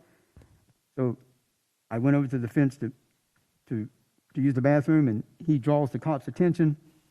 I sneak around the vehicles. I get the VIN number off the dash. I leave. So I go back to the house, and there's no one the time frame, there was no one to write the bill of sale. I didn't, normally I would never use my penmanship to put on a document like that for fear of handwriting samples coming back to me. So, but the time frame, I didn't have time. So I wrote the bill of sale myself that he had bought it from a girl named Julie something. I can't remember the last name I used. And then I called my nephew, his son, and I said, come by and get the bill of sale. So he came by and got the bill of sale, and I instructed him what to do. He took the bill of sale to my brother. They produced it to the police. The police confiscated both vehicles. They held the vehicles. They searched for the person on the bill of sale, which was a fictitious person they never found. And eventually, not only did the police give the stolen vehicle back to my brother with a clear title, they gave him back the automobile that he was putting the stolen parts on. So that is a documented event where he has spontaneously called me for that sort of assistance. But that is not the only time that man has ever stepped up to the plate on a spontaneous moment and said, look, I need some help me. And he knows I'll help him. He's my brother. Okay, and after your arrest in the homicide case, did you tell Detective Sullivan that you're not going to get my brother? Did you make that comment? Well, I had an attorney once. I told him the story. He told me that if I would reveal everything I knew, that I could trade that information to the state, and I wouldn't have to suffer the murder charge. One of the court-appointed attorneys, I believe it was Carlisle, but I'm not sure. But I told Carlisle then, I said, no, I'm not going to get on the stand and testify against my brother. I told Sullivan when he took me to the jail, I'm not going to do that. I sit here now and I tell the story. Yes, I do. And I will tell the whole story. But let's say the scenario is that suddenly the state hears this and they go arrest him. I'm not going to get on the stand and testify against him. I wouldn't. Give a rat's ass what they do to me. That ain't gonna happen. I will tell my story and what I did, and that's as far as I go. The involvement of my brother, well, that's the reason I put him in the confession. So when I got the death penalty, he'd know. That you were covering for him? Know that I was taking the death sentence for him. Well, let me back you up. You were in jail on that second-degree felony, Yeah, and you got indicted in this case, right? yeah. And then that second-degree felony got disposed of. Yeah, that Lane Campbell that testified, the house she rented next door to her, I told my lawyer that those people hated me so much they saved that arrest video. I knew they had it. And I told my lawyer, I said, they'll never throw it away. They'll save it for a souvenir. A year later, when the body was recovered, guess who came running out with the video? So your lawyer got the video. Yeah, and that's how he got it. She had saved it for a souvenir. And then when she seen the body being dug up in all the media, she thought she was hurting me by running out and offering the video. Here, I have his arrest. Would you like to see when he was arrested? And what did the video not have in it? The knife standoff. It immediately proved the cops had lied. They had not just fabricated a report, they had written a complete lie, a whole page describing a knife standoff that never occurred. And then what did this man do? He put the cop on the stand anyway and took me into a trial and tried to give me 30 years, knowing the cop was lying. Didn't you, Mr. Rahi? Mr. Tillis, just answer the questions. Yes, sir. Mr. Tillis, did you eventually get offered time served in that case? Yeah, well, what happened was I run across a guy named James Boyle. Boy, I tell you, I was having a hard time getting a lawyer to help me. But the investigator that I had gotten when I was representing myself, she took a liking to me. Once she started seeing what was going on, she said, I'll help you for nothing. You don't even have to pay me. So at that point, I run across a guy named James Boyle. He was a public defender. And he come over to the jail. I was representing myself, and he says, if you relinquish your pro se status and let me represent you, I'll help you. I said, he talked me into it. I mean, the guy, he sounds sincere. I might be smart and I might know a little bit about the law, but I'm not a litigator. I can't come into this courtroom and litigate a case. I mean, way over my head. So I accepted his offer. So then that's when the body was being resumed. The media jumped off, media coverage. And then I told him where the video was of my arrest. I said, if you want to help me in the aggravated assault, go get the video. And he told me, once I get the video, they'll take me off your case. And they did. The video come up in the news, the video popped up, and they removed him from my case. The public defender's office did. They didn't want him helping me. But what happened was, about a month or two after they took him off the case, he went into private practice. Go figure. So then I get in an argument with my lawyers. I fired maybe 20 lawyers back to back. I was steady firing them, and I was catching a hard time from Your Honor Barillo there. Terrible hard time, but I was firing them left and right. Eventually, the court appointed Mr. Boyle to represent me. He left the public defender's office, went in private practice, and Judge Barillo appointed him to represent me. And the guy stuck true to his word. He helped me. He took me into court, took me into the trial. But he wasn't a real good litigator. But the guy had a good heart, and he was trying to help me. That was worth a lot. So we get a mistrial. State was withholding evidence. Go figure. So anyway, we end up with a mistrial. So we scheduled a new trial 30 days away. But Mr. Mizrahi, he was biting at the bit there. He wanted to proceed with the death case. So he says, look, we'll just plea out to the aggravated assault, and we won't use it against you during the murder case. Let's just drop it and move on into the murder. I was having a hell of a fight, so I agreed to the deal, and here I am. Okay, so... But the 30 years went away. Go figure.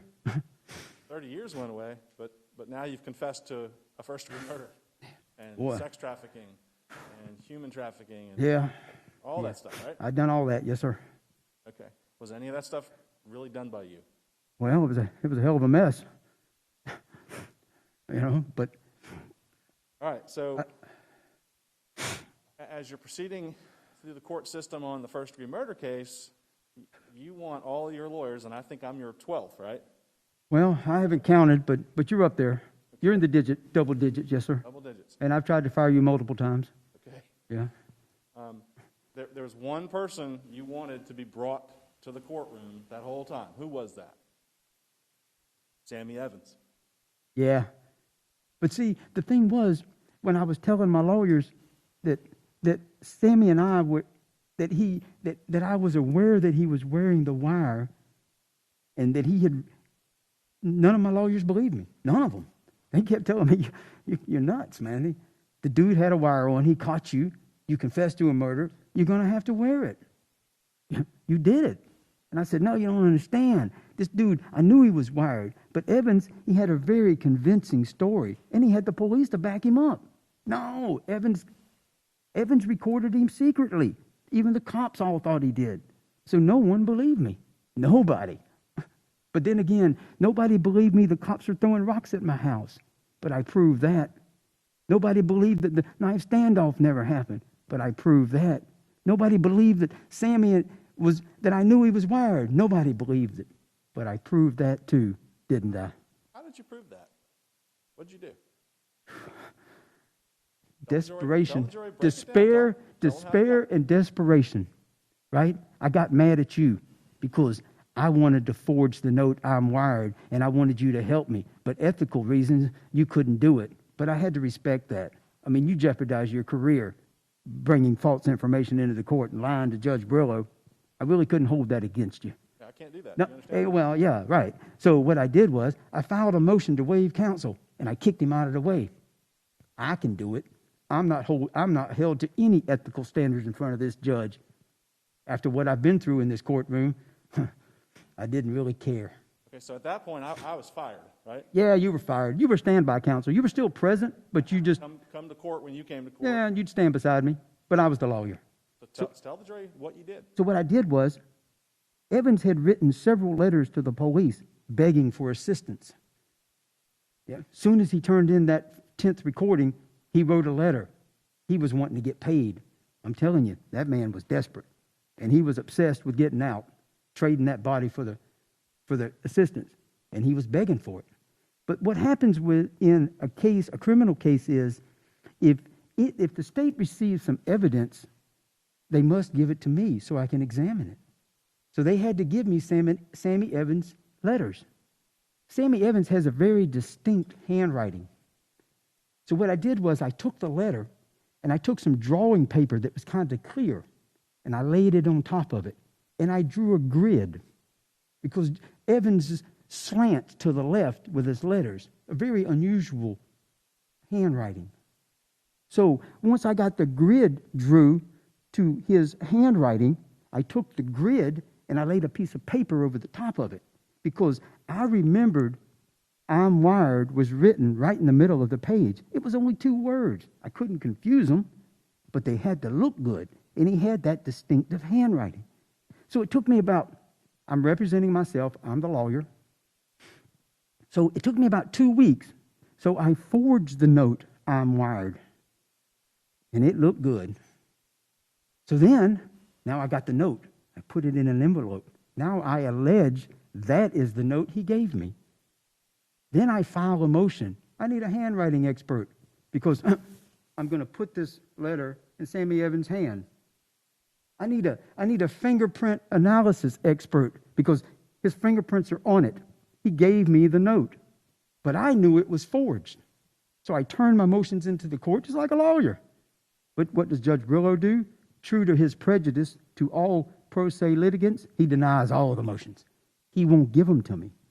Had he granted the motion for the fingerprint expert and the handwriting expert, it would have proved the note was forgery, and I'd have been caught in my lie or my strategic perjury, whatever you want to call it. But Judge Brillo, he played right into the prejudice. I'm not granting any of your motions, Mr. Tillis. This is what we're going to do. We're going to photograph this note, and we're going to show it to Sammy Evans, and we're going to give him the opportunity to either deny or admit writing the note. So I made a big fanfare out of this note in the courtroom, and it was a big drama scene. And I lay the note on the table, and Mr. Mizrahi photographs it. And he takes it to Sammy Evans, and he shows Evans the photograph. And what happens? Sammy Evans' conscience begins working on him. He knows he wrote the note. He knows the truth. Now his lawyer's telling him, look, if you wrote the note, this guy's fixing to get a fingerprint expert. If your fingerprints are on that note, boy, you're in trouble. Now his conscience is working on him pretty good. So what does he do? He admits to writing the note. He admits to some of the truth. But you got to understand, Sammy Evans has already got partial payment for his assistance. For giving the state the body, he has already received partial assistance. Sustained. Okay, so anyway, So now Evans admits, yeah, he admits to writing it, but he won't admit to the whole truth. I mean, he's been caught in a lie. He's deceived the police. He's deceived the state. He's been seeking assistance. He's written letters, and now he's got to stand up and he's got to say, yeah, okay, I lied. I mean, it's a pretty bad moment. But now I'm still the lawyer, okay? I'm still representing myself and Mr. Fletcher as a standby counsel. So what do I do then? I file a motion. I want to take Mr. Evans' deposition. So I have the state attorney bring Mr. Evans to the state attorney's office, and he sits across the table from me. And I am the lawyer. I take his deposition, whereupon he admits, yeah, I wrote the note. Yeah, I lied to the police. He tells some of the truth, but he's grudgingly holding on to all other parts. He won't relinquish them. But he knows. He knows the truth. okay. Mr. Tillis, did you murder Joni Gunter? Absolutely not. Thank you, sir. That's all I have. Okay. Cross-examination.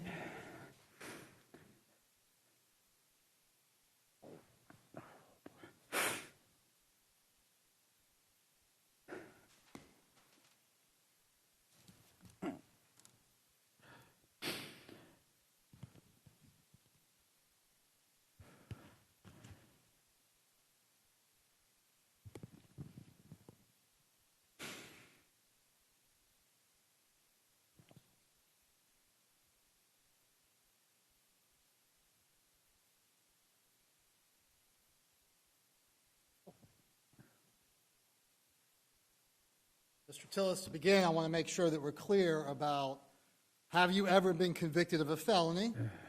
Yes, sir. And the number was 14, correct? I believe that was the number. Yes, sir. Okay. You know it's the number, Yes, correct? sir. Okay. And you have been convicted of a crime involving dishonesty or false statement, correct? Yes, sir. I believe I have one of those. Okay. And in this very case, just a few minutes ago, you coined the phrase strategic perjury. What does that mean to you?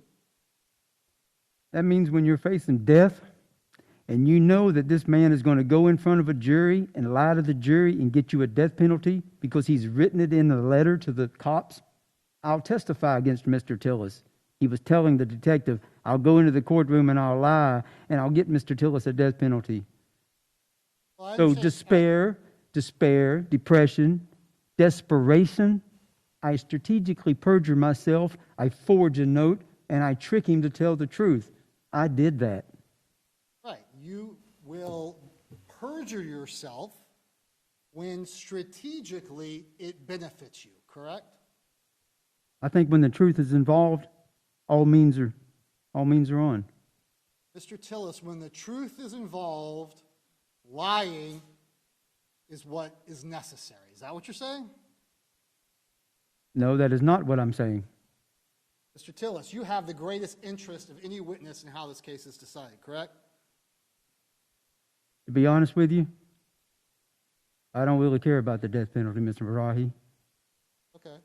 So I'll you wear don't have it. an interest in how this case is decided? My testimony isn't about that. Okay, so you, as you sit here today, you have no care in the world whether this jury convicts you or not. I trust fate. Okay, faith. Well, what's to be is what's to be. My testimony isn't about me eluding the death penalty. That's really not what this is about right now. Okay. It's about strategic perjury. No. Now, your statements on the wire would convict you of all 4 charges, correct? My statement on the wire can do what? Would be enough to convict you of first-degree murder, kidnapping, human trafficking, and abuse of a dead human body, correct? Well, there's a case law doctrine called corpus delicti.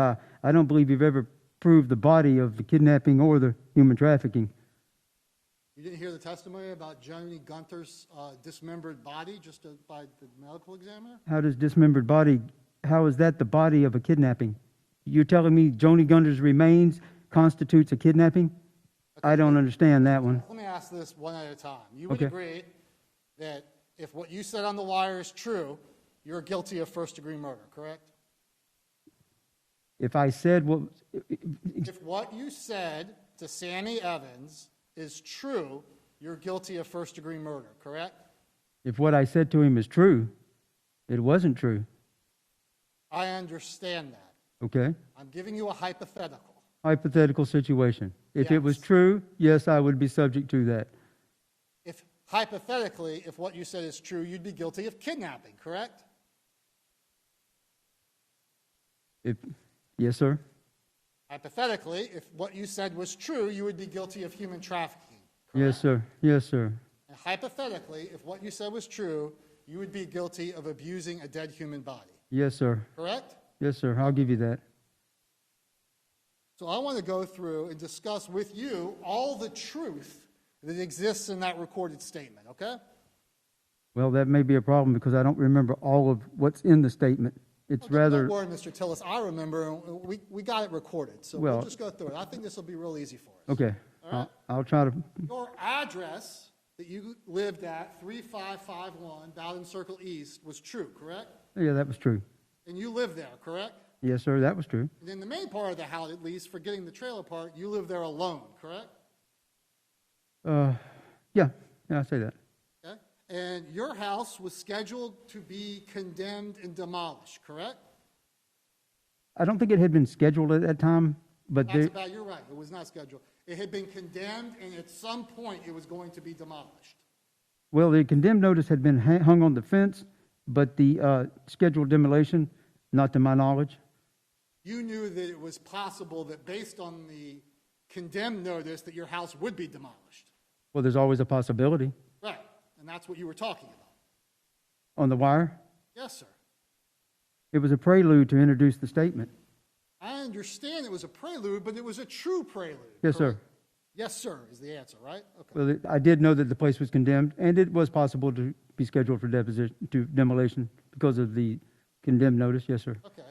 And it is true that you had had multiple problems with all of your neighbors, correct? Yeah, I believe that's rather evident from the record. Okay.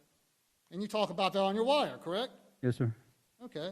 It's true that you would operate your power equipment like saws at night, correct? No, It's true you would operate your power washer at all times during the day and night, correct? no, It's true that noises would be coming out of your house late at night, correct? well, I don't know what you consider noises. Slamming the door? Screaming and yelling? No, that's not true. Or all that's fabrication. Pretty much all of it, yes, sir. You did hang large tarps surrounding your entire property, correct? Yes, sir. I had Was that to keep out the burglars? no. That was keep the neighbors from the harassment. On one side of me, the neighbor was so obsessed that he mounted his security cameras on top of the telephone pole so he could watch me over the fence. Your tarps were there to conceal what you were doing in that house, correct? How does the tarps in the yard have anything to do with what I'm doing in the house? Yes or no, Mr. Tillis? No, that's not why they were there. Mr. Tillis, it is true that you owned a Sawzall reciprocating saw during this time period, correct? Actually, I own multiple ones, multiple skill saws, multiple chainsaws. The reason they aren't in the photographs of the garage is because someone went in there and stole my truck and all my tools during the first week I was in jail. That garage was full of tools. Probably had $30,000 worth of hand tools. I owned a home improvement business at one point, and the tools were left over. I had multiple sawzalls, pretty much any sort of home repair tool that you would need to work on your house. Okay. And you had multiple Sawzall blades, correct? Yes, Okay. And you had lots of wetlands and woods that were just down the street from your house, correct? yes, sir. Right? Pottsburg Creek, right? Well, the area is not that big, but there is a 3-lake called Morgan Lake down there, 3 lakes joining. Been fishing in that lake since I was 5 years old. You know it well. Yes, sir, I do. And hypothetically, Mr. Tillis, if you were to hide something there, a body, dismembered bodies in there, it would be hard to find, correct? I think it would be even harder to get the body down there. Now, if you chopped it up and stuck it in a backpack and biked your way down there and dug it up and came out of the woods with a shovel, would it, Mr. Tillis? Well, I hear you tell it. I mean, I guess not. No, it's how you tell it, not how I tell it. These Okay. are your words, Mr. Tillis. My words on the recording. You're right. Yes, Okay. sir. Yes, sir. So, Mr. Tillis, you do have chains hanging in your garage, correct? Yes, sir. And it would be consistent with what you said to Sammy Evans that you would hang your victims to dismember them, correct? I don't know if I stated that in that particular language, but I would concede that, yes, those chains in the ceiling that were used for pulling motors out of cars, they could be used for anything. Okay. They were stationary chains that were never taken down and never put up. They just stayed there all the time. Well, certainly you're not going to pull the motor out of the car from the chain that's just hanging down a little bit, right? There had to be another chain that would get lower so you could pull out a motor, right? Generally, it was a come along. Okay, but we didn't see those. No, you They didn't. must have been stolen with the Sawzall. I don't know if they were still in the garage or whether they were taken. I haven't been out to go inspect the garage. I understand. But there were come-alongs in the garage. Okay. I will but say you that. would agree that your garage had plenty of room to be able to complete the task of dismemberment of a body, correct? It was a facility that could be used for that, yes, sir. Facility, that was your word, right? Yes, sir. A facility that A could building, a facility. Very good. Or- Now, you would agree that you know a lot of women on drugs and that prostitute themselves, correct? Well, I grew up in that area. Most of them, I know their mothers and their brothers and their families. Okay. And you had a lot of their paperwork in your house, correct? Well, that paperwork in the house wasn't just from that. I also wrote pen pals in prison. As you stated, or one of the witnesses stated, I believe, that it might have been Detective Sullivan, that there were information from girls that were incarcerated. They were in prison. I wrote them because when you're in jail and you don't get no mail, you don't have no money, I kind of know what that feels like. So I would go to the internet and I would go into the pen pal list and I'd pick a couple and I wrote them. I'd send them a few dollars. And many of those names were associated with that. They were people that were incarcerated. Some of them were never getting out. So, you knew, I'm going to go through some of the names of the people that were in your house. Okay. Okay? Mr. Tillis, because in your wire, you describe how you would pick up these girls, Phillips Highway, get them back to your house, and then you would do all the things you said you would do about human trafficking. Yes, sir. Okay. Yeah. So I want to talk about these girls. These are some of the girls that maybe you met on Phillips Highway. Okay. Christina Habib, Habeed, a prostitute. When she met you at the BP station on Phillips Highway to engage in sex acts. Okay. You know her? I don't know. Refresh my memory. I'm sorry, say that? Refresh my memory. She said that she willingly got in your car and then drove off to St. Augustine where you became aggressive with her. State that again. I missed that, sir. All right, it doesn't matter. So you're not sure if you know her or not. Well, if you refresh my memory, it may jog my memory. I mean, sometimes my memory's a little bad, but I mean it's not real bad. Sometimes a little jog would help me. Picture, would that help? Probably not, because Like not? I don't know. Would it refresh your memory? I was thinking maybe you had some sort of paperwork you wanted to address that might, I don't know. Generally, if I don't know the girl's family or her brother or her father or her mother or know her from some other source. Those girls generally go by names that are just street names, and and I wouldn't recognize the name. You know what I mean? Sure. So- May I approach the witness, Your Honor? You may. Counsel, Christina Reed has mentioned. Mm.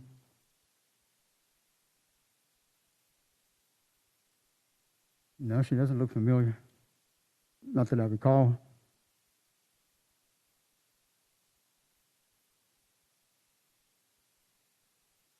Okay, we'll go to another one. Okay. Danielle Goodwood. You know her? You picked her up at a bus stop. 16th and Main Street, where you have your little shop. Mm. What about her? No, it doesn't ring a bell. Do you remember the year? Sure, 2016. 16? I'm sorry, that's the one we spoke to her. That's the wrong year. I Oh. don't have the year in front of me. You say I was. Know her or not? I don't remember the name. How about Contessa Flerner, Flener? Okay, They're at a Tessa's, Hess station on San Juan Avenue. Tessa's a pretty unusual name. I would seem like I would recall that, but I don't. Okay. What about Brittany Proctor? Mm, Pumping gas at Smokers Express on Bay Meadows. no, I don't. What about Alyssa Weber? She knew you as Rusty. No. Nothing? Well, if she's using the name Rusty, then it could be a childhood, because that was a nickname that I abandoned probably in my early 20s. Since 2021, no one's called me that. Okay. People call me Russell now. So that probably is a very old, if she's addressing me by that particular name. Well, she was working probably in 2014 as a prostitute off Phillips Highway. Remember anything about that? No, she wouldn't be calling me Rusty at that time. Julie Ann Williams. Yeah, I knew her father. You know her, right? I knew her father, Well, yes. she was working as a prostitute too in the Mayport area when you picked her up, right? Mm. Yeah, I believe so. I worked with her father one time, and he lived over there on the trailer park on Beach Boulevard by maybe right at St. John's Bluff and Beach, that Winn-Dixie. There was a trailer park in there. Ronnie was his name, I think. She actually stayed with you, right? Off and on, she would come there back and forth Until she got away. till she got away. Yeah, until she fled out of a window. Remember that? I don't recall that incident, no. How about Michelle Pierce? I believe she's deceased. You have anything to do with that? I was in jail. No, I know you didn't. Ms. Pierce said that she lived with you, stayed with you for time too. Hold on. Sure. Members of the jury, I think I've already told you this once before. In the pre-COVID era, an attorney asking to approach would be a simple matter. We'd just come up here and we'd all huddle together. They don't like me to do that these days. So to keep everybody socially distant, I'm going to need the jury to exit the courtroom for just a few moments. Remember, do not discuss the case.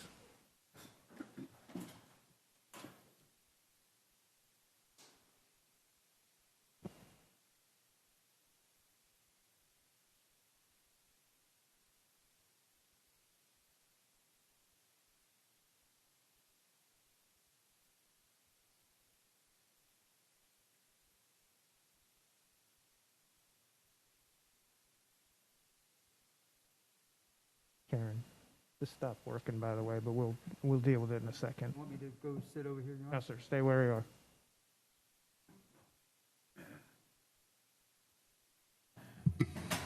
Okay, jury has left the courtroom. Mr. Fletcher.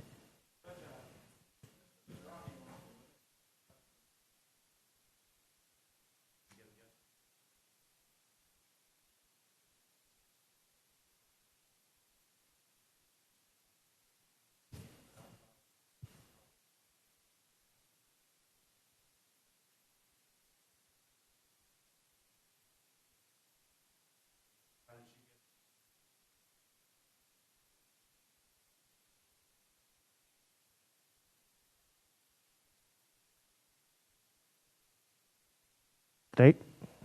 First of all, the state did file notice on all of these, and it was part of the notice. I will concede that the state in its case in chief, was only going to present one of these witnesses. I believe the defense has opened the door. How did they open the door? They opened the door by indicating that this wire is false. And then he's talking about all these different women. There were prostitutes and drug addicts in his house, and I'm trying to corroborate that that is a true fact by asking the defendant if he had prostitutes and drug addicts in and out of his house during this period of time. I have, in every single case, moved on once he either stops asking me for more information or denies it. Okay. Well, I'm going to sustain the objection in part and overrule the objection in part. I think the state is allowed to ask the defendant if he knows these women, the circumstances under which he knows these women, and if he needs to have his memory refreshed, I think as the state did with at least one of them. But it's at this point, it's impeachment on a collateral matter, which the state is required to accept the defendant's answer and move on. So I think the door has been opened to that extent that the state is allowed to ask the defendant how he may know the witness and what the experiences were, and just leave it at that and move on.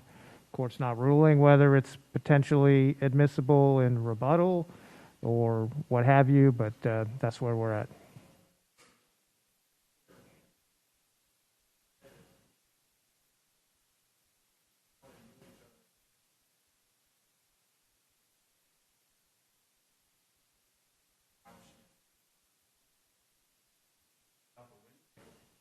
Well, if he, and this is where I'm sustaining the objection in part, if he asked the witness, the witness, in this case the defendant, how he knows the person, if he doesn't know them, then that's the end of it. You can't say, well, you don't, if he says, I don't know him, I suppose if there's some issue of refreshing the memory as a person who flew out the window, something like that.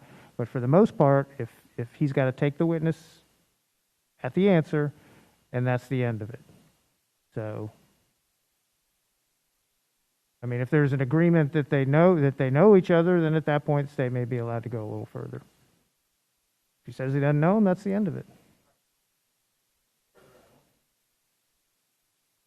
Well, I'll rule on that at the time, but I haven't been faced with that issue. I do think the defense has opened the door, though, to circumstances behind him knowing these other women, and what the circumstances were of the knowing.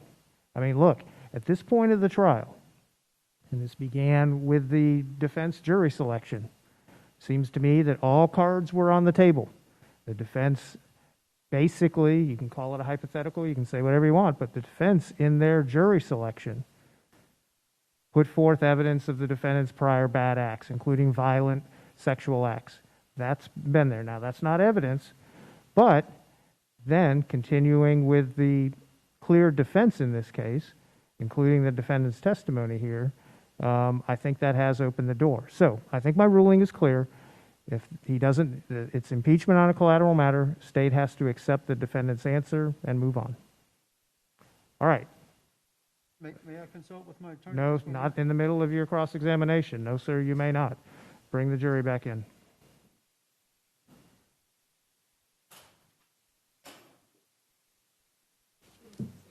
Yeah, it just stopped. I don't know why. It's not a big deal because I can see over your shoulder, so I don't want you to spend a lot of time working on it. Yeah, no, I can see it over. If I need to, I can see it over your shoulder. Hold on before you bring the jury in. Yes, sir.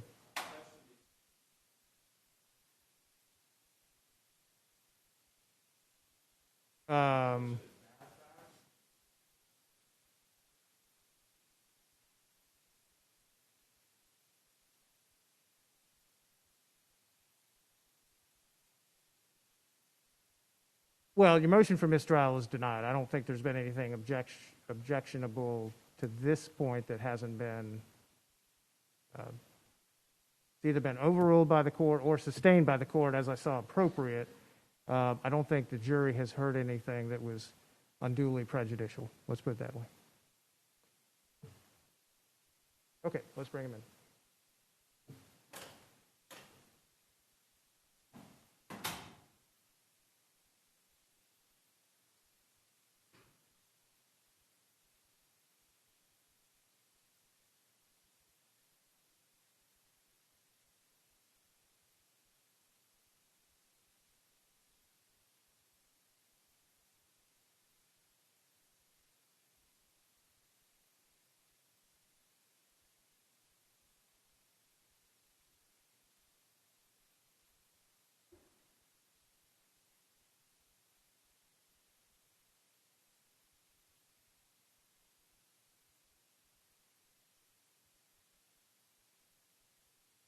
Okay, thank you. You may be seated. State, you may continue. May it please the court. Yes, sir. I just want to talk about a couple more. Kimberly Bowling, I think she dated you for about 6 weeks in 2013. No, sir, I'm not familiar with that person. You didn't meet her on Belfort Road, nothing? No, sir, I'm not familiar with that person. How about her own daughter, Ashley Fleming? Do you know her? I'm not familiar with that person, Your Honor. And how about a Jessica Summerlin? No, sir, I'm not familiar with that person.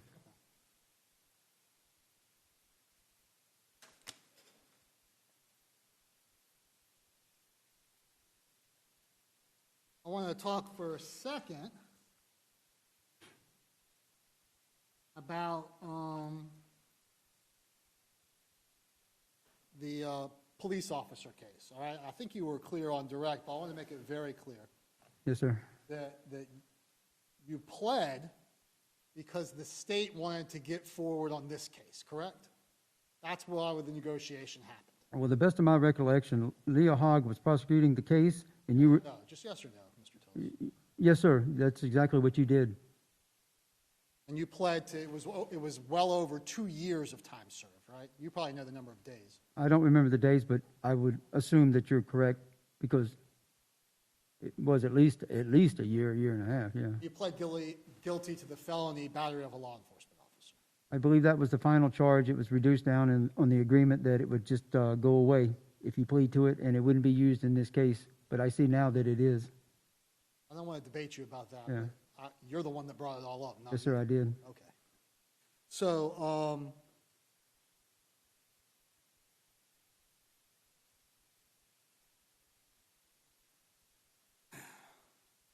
when you were discussing with your defense attorney the idea of Sammy Evans intimidating you, I missed the last part. I was just, Sammy Evans intimidating you, remember yes, that? sir, yes, sir. Okay. You would agree that Sammy Evans is a big fella. He's tall. He's much taller than you, right? He's a little bigger than me, yes, sir. And he would be a good person to know in jail to protect you, correct? Well, I don't think that would be true. He wouldn't protect you? No, sir. You weren't friends with him?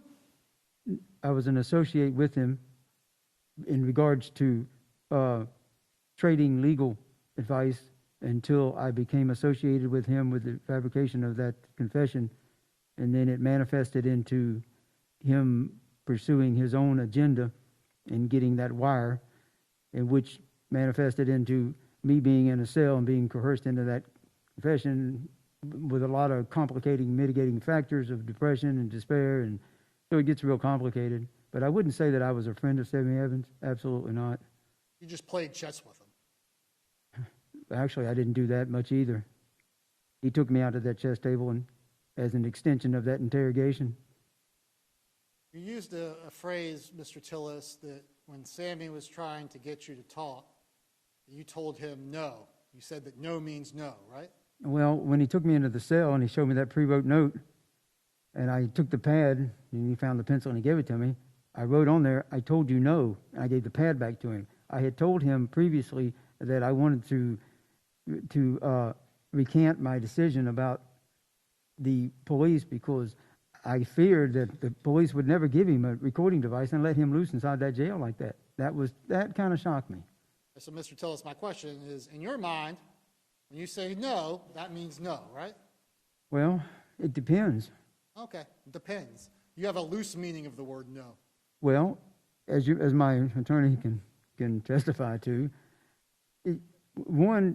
inside that jail is an emotional roller coaster up and down. 1 minute you might say no because the circumstances warrant no, but you might in another situation for the same response want to do a yes. It's an emotional roller coaster ride. You put despair, depression, circumstances, a no may turn into a yes or a yes may turn into a no. And one thing I do, I concede that sometimes no's turn into yeses and yeses turn into no's. Man, I'm only human. That it? Yeah. I want to understand your motive because you've testified that at one time You were so despondent that your plan was to commit suicide by confessing to a murder, correct? Yeah, it's called suicide by state.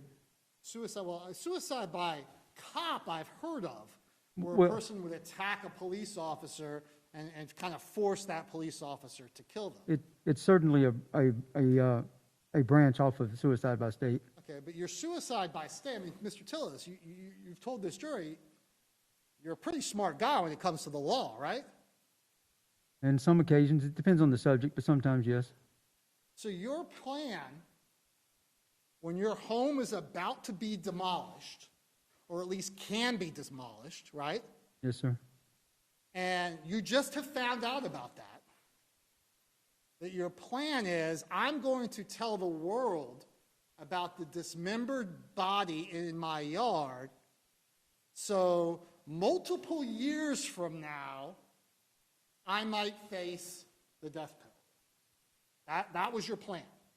Well, before I, No. yes, no, it's actually a no, because what I did was, first I looked into the longest time on death row is 30 years. The shortest time was 4.1 years. You could effectively waive all appeals and be dead in about 3.5. So when you say multiple years, yes, I concede to a murder I didn't commit. I get the death penalty. It's suicide by state. I go to a one-man cell where I have a TV, and then I would engage in meditation and prepare myself for death. That's exactly what I was going to do, and I was going to take those 3 years to do that. Okay, but there would certainly be many other ways you could kill yourself, right? Well, I can't argue with that. And those things would be available to you in jail, right? Well, I might argue that. Well, you already testified that you went through this elaborate plan to get all these drugs to try to kill yourself. Yeah, and it didn't work. Well, you could have taken 2,000 milligrams, right? Well, I guess I should have gave up 10 trays of food, 20 trays, I don't know, but it didn't work. Okay. But one thing about an attempted suicide like that, you don't know if it's going to work. And I don't know much about pills. I've never really been a pill person. Hey, Mr. Tillis, So I don't you don't know. know if any of these things are going to work, but you're more confident that you're going to falsely confess to somebody in the yard and that maybe you're going to get the death penalty in the future if they find this body than you are of doing any other method. Well, one thing about conceding to a murder that I didn't commit and fabricating that confession is that once the police got it and they're rushed to justice and handing the case to you, I was assured a death sentence, Okay, as my sitting here is evident. right. How many years after you were arrested? I don't know. I guess I've been in jail, and I'm only guessing, probably 10 months, maybe inside of a year. I understand that, but you were charged with the murder at the end of 2016. Oh, I thought you were talking about when I was first arrested. From when I was first arrested till this alleged confession was about 10 months Okay. or something like that.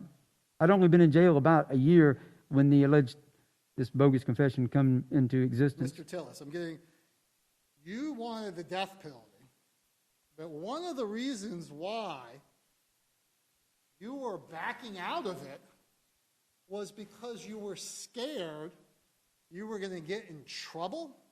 No. Yeah, you said. Oh, you said, Mr. Tillis, I couldn't believe I was worried they were going to send a monitor. And then I was going to get in And trouble. then I was When going they to get caught for this fabrication. and then get in trouble. And then get in trouble. And I said that. But what you're misinterpreting, what is the trouble? The trouble is, What do you care about trouble, Mr. Tillis? You're looking at 30 years. That's You're my- so despondent that you think you're never going to get out of jail, true? and that's the trouble I was speaking of. That doesn't make any sense. You're saying that you know you're never going to get out of jail, you're going to do 30 years, true? Mm-hmm. And then you decide to back out of the confession because you're worried you're getting in trouble. May I Doesn't make explain? any sense, Mr. Tillis. May I explain what trouble means? You tell us how those two things make sense.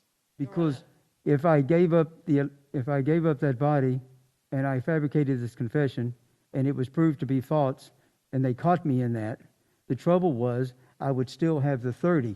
I wouldn't have gained anything. There's nothing there.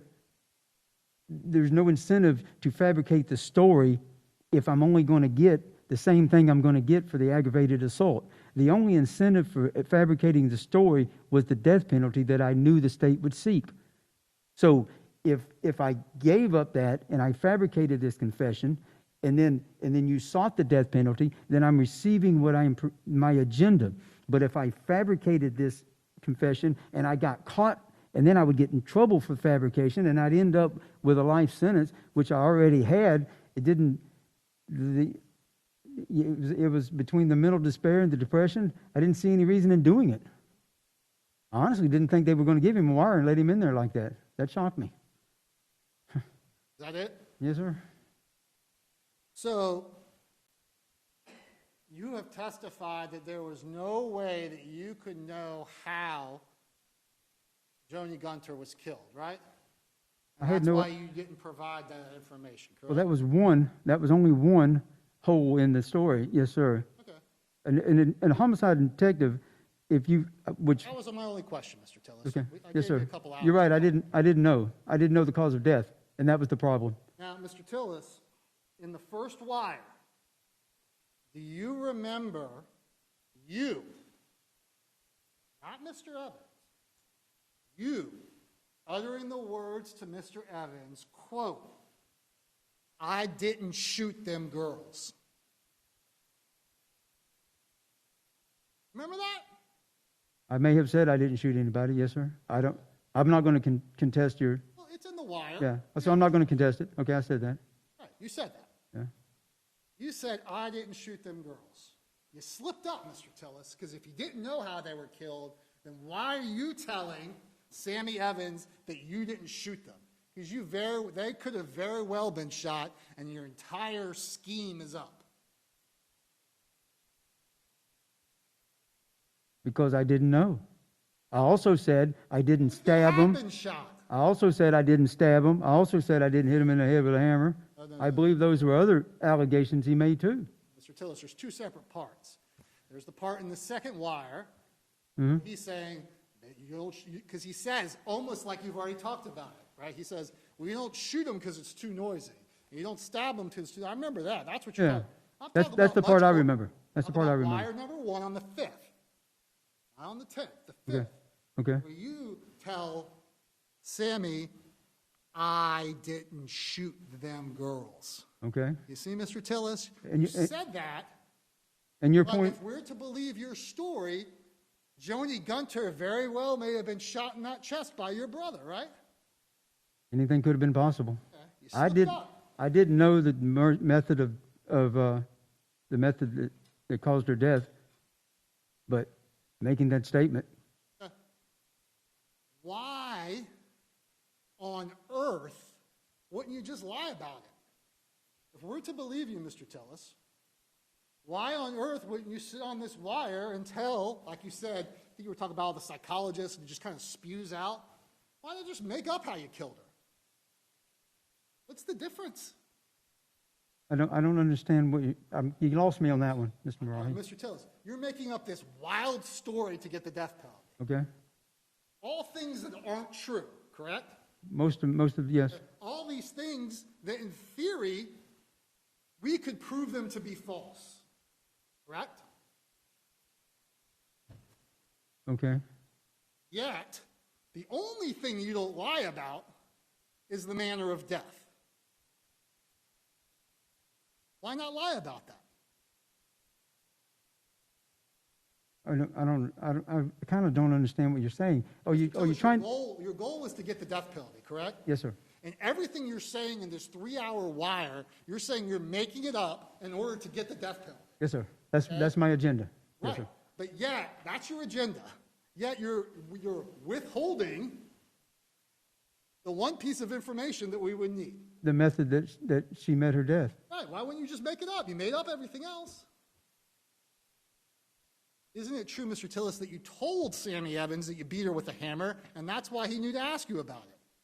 He asked me, did I stab her or did I cut her throat? He was trying to get you to say it on the wire. Oh, okay. Okay? Isn't it true you told Sammy Evans you beat her with a hammer? Absolutely not. Okay. Now, your testimony is, with regard to Tabitha Nicole Hogg, that everything that she says is essentially true, except for the main incident in question, correct?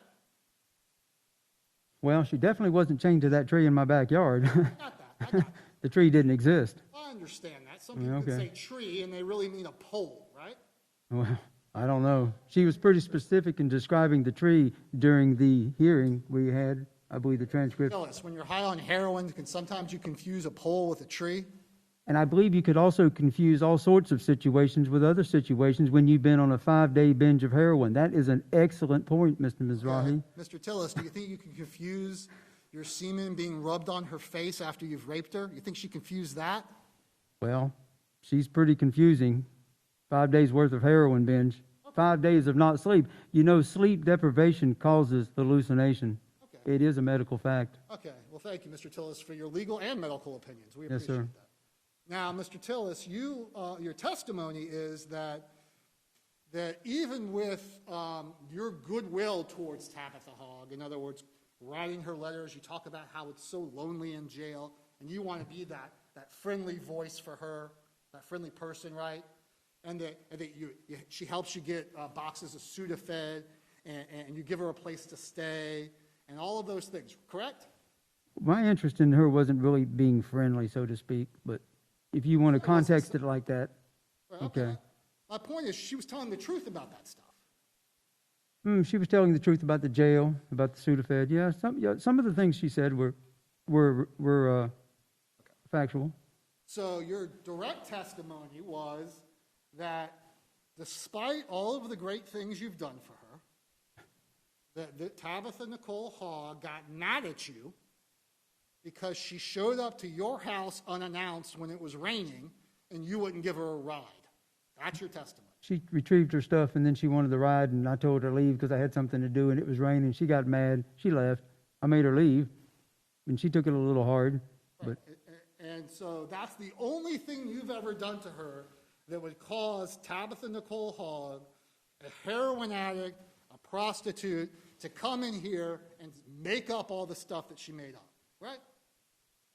well, you would have to understand a heroin user's mentality. Yes, that is exactly what I'm saying.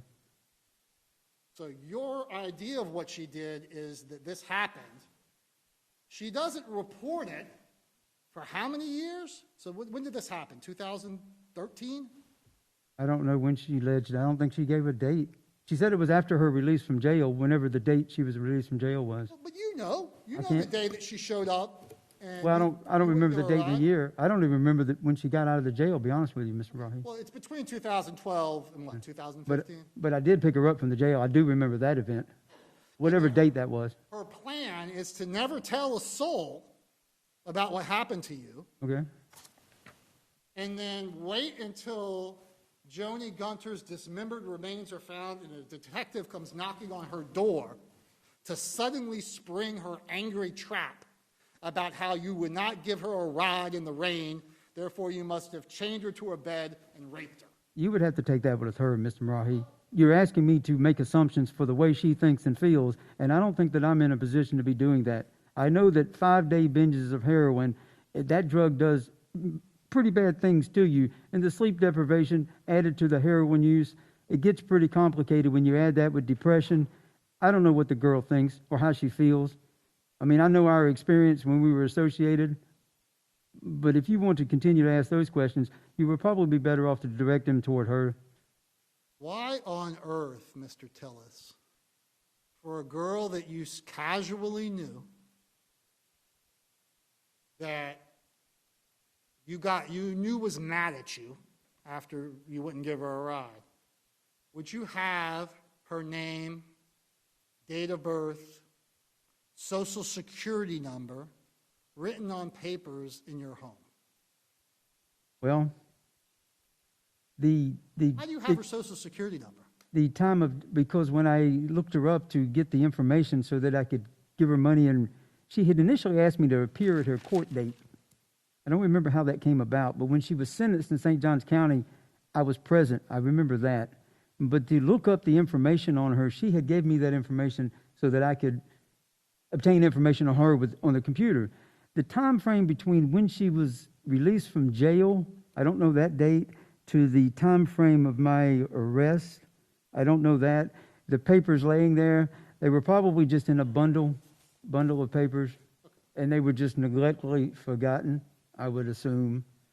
I mean, I don't recall the specifics of it, Mr. Monroe. Need their social security number for that kind of thing? I don't recall, to be honest with you, but that's how that information, if I'm not mistaken, it was written on some sort of jail piece of paper or something, but I'm guessing. But that information was related to me finding out information so I could be at the court hearing, and then she got sentenced, and then she went to jail, and she got I think she got 60 days. I'm not even sure exactly, but it wasn't long in jail. But, I mean, I don't know. See on your screen, Mr. Tillis? State's Exhibit 100? Yes, sir. Yes, sir, I see that. Well, you have her social security number and your DL number. What do you need that for? Well, you've asked me that question 3 times, and I've tried to answer it 3 times, Mr. Marahi. I don't know. I mean, I was looking up information. I'd went to the jail. I'd visited. I'd put money on her books. I had been to a couple of hearings. I mean, I don't know. All right. Okay. Now, Mr. Tillis, you would agree that besides your theory of suicide by state, Yes, sir. there is never a situation where it is in a person's interest to come in and confess to murder, correct? That would be a statement against your own interest, correct? Absolutely not. If I'm seeking suicide by state, then it is my best interest to fabricate whatever is necessary information, provide it to the police, and to seek my agenda by getting the suicide by state. I said besides that, unless you want to commit suicide, except for that theory, generally speaking, confessing to murder is against your own interest, correct? Well, and I wouldn't say no, and I wouldn't say yes. Okay. I mean, sometimes you might do something your conscience weighs on you, you know, Okay. and you go back and you concede what you did and you try to rectify your conscience. It's not about the other person, it's about how you feel. Okay. That's why I was telling you earlier, this isn't about me right now trying to avoid the death penalty. I actually expect these people to convict me of murder and you to give me that death penalty. I could really care less. Okay, very good. Now, you knew that Joni Gunter had been murdered, correct? Well, she was deceased when I viewed her in the trunk of that car, yes, sir. And she was all bloody, right? She had a large blood stain on her chest. I actually thought that was the fatal wound when I first observed her. I didn't find out later until I read the autopsy she had a broke nose. Then I realized she probably got the blood on her chest from the punch in the face.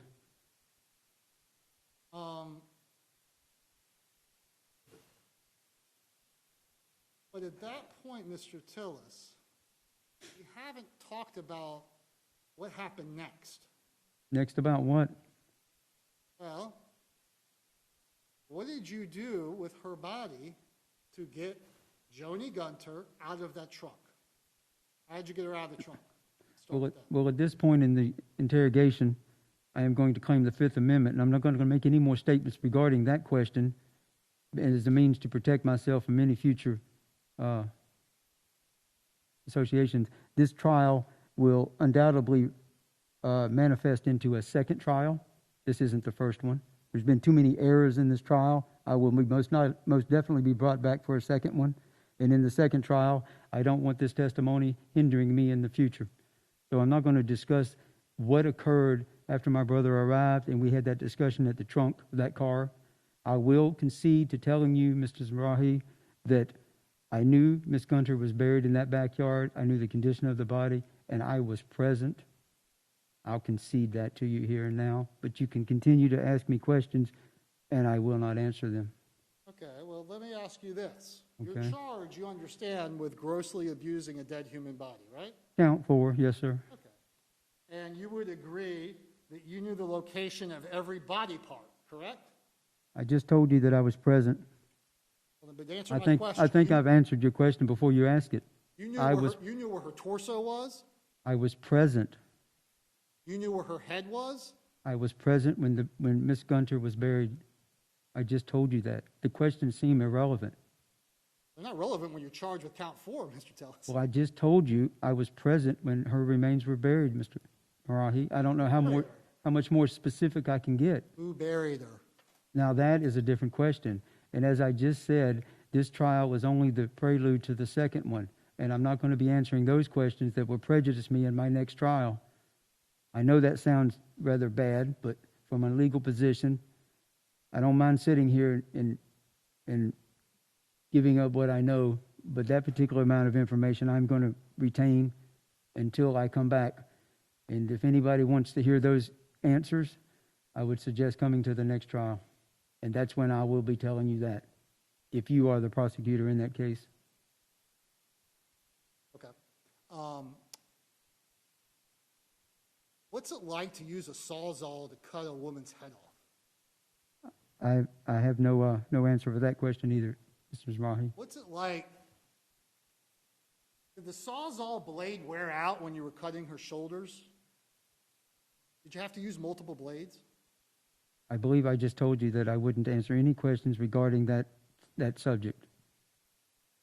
If your intention is to just continue to ask questions that you know I won't answer for the benefit of the jury hearing you, then you simply recite all your questions and I'll sit here mute, and then when you get finished, we can move on to the next set of questions if you have any more. Mr. Tillis, you wanted to tell the jury your story, right?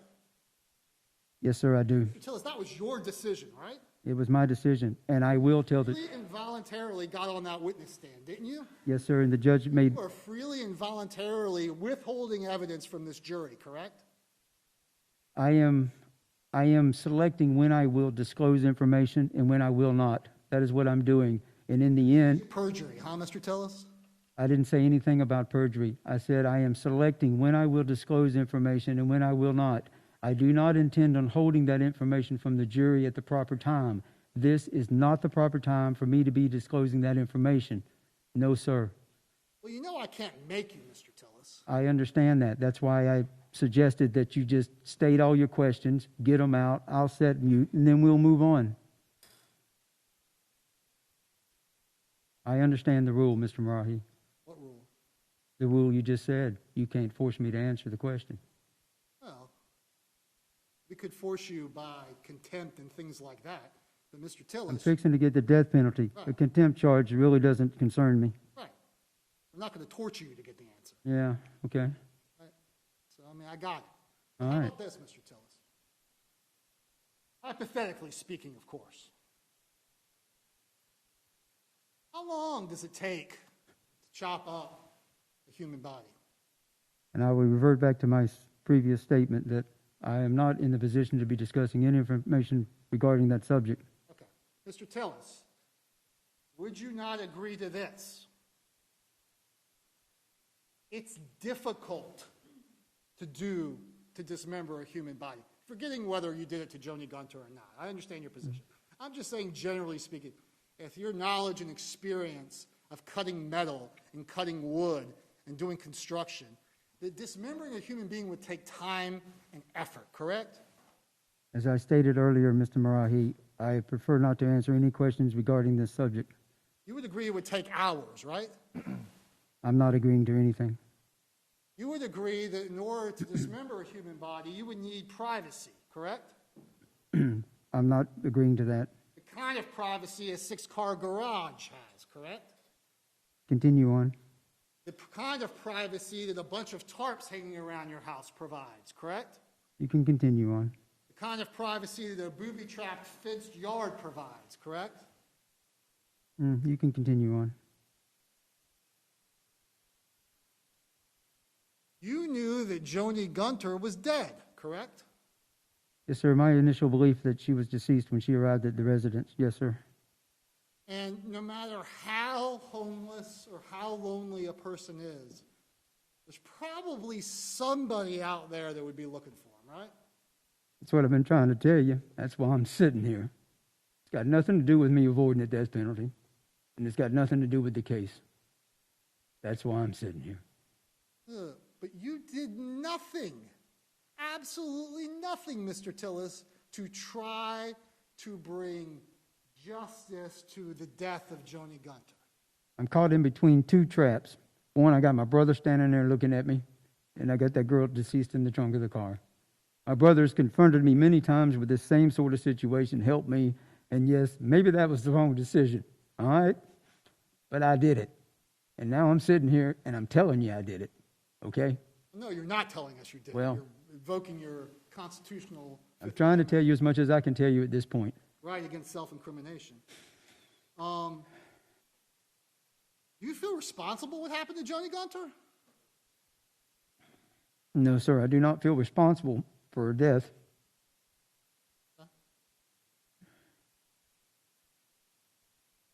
Not at all. No, sir, not for the cause of her death, no.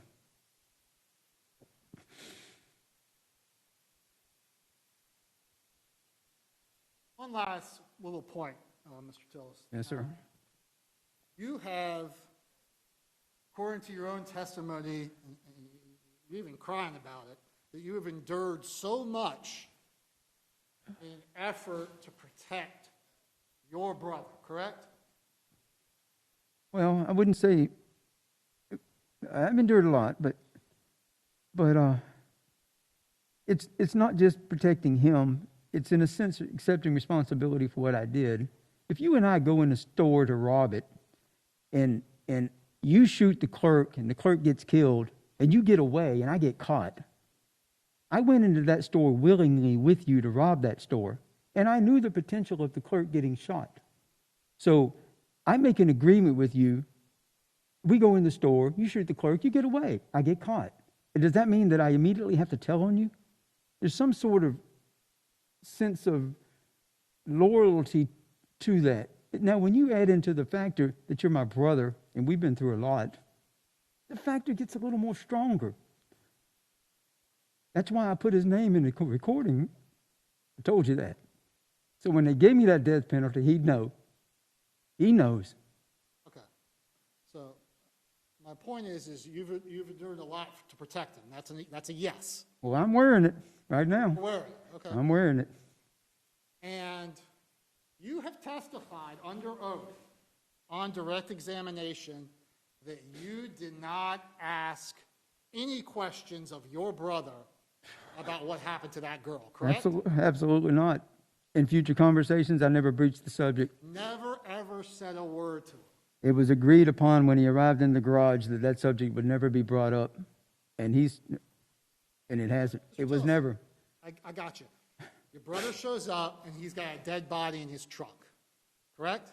Yes, sir. That's all you know. That's all I know. It's a white car with a Georgia plate. It didn't look like hers. I initially thought it was her car in the beginning, but So, Mr. Tillis, you just testified in court under oath that your brother committed murder no, I did not. because the body was in his trunk. I never said my brother committed murder. Just like Joni Gunter's body was chopped up and dismembered in your backyard, correct? First, I never said my brother committed murder. I said Joni Gunter arrived at my residence in the trunk of my brother's car and she was deceased. How she met her death, I had no clue. I never said he killed her. To my knowledge, maybe he didn't. Maybe something else happened. I don't know. Mr. Tillis, Who knows? You knew he did it because he brought her to your house. I didn't. It wasn't a conversation where I asked him, where'd she come from? How'd you do that? What happened? That's not the conversation that occurred, Mr. Mr. Mizrahi. Tillis, if your brother didn't do it, you're saying he just found a woman on the street dead and brought her to your house to dismember her? You're asking me to make allegations and assumptions. Mr. Tillis, the point being, you believed your brother was responsible for Joni Gunter's death because he had her body, correct? He had her in the That's trunk. a logical assumption. That's a reasonable assumption. That is why we're here today, because you had Joni Gunter's dismembered body in your backyard, correct? Well, I can't deny that it's not a logical inference to arrive at that conclusion. That's all the questions I have. Any other questions for the witness? Okay, Mr. Tillis, you may resume your seat at the council table. Sir? You may resume your seat at council table. Thank you, sir.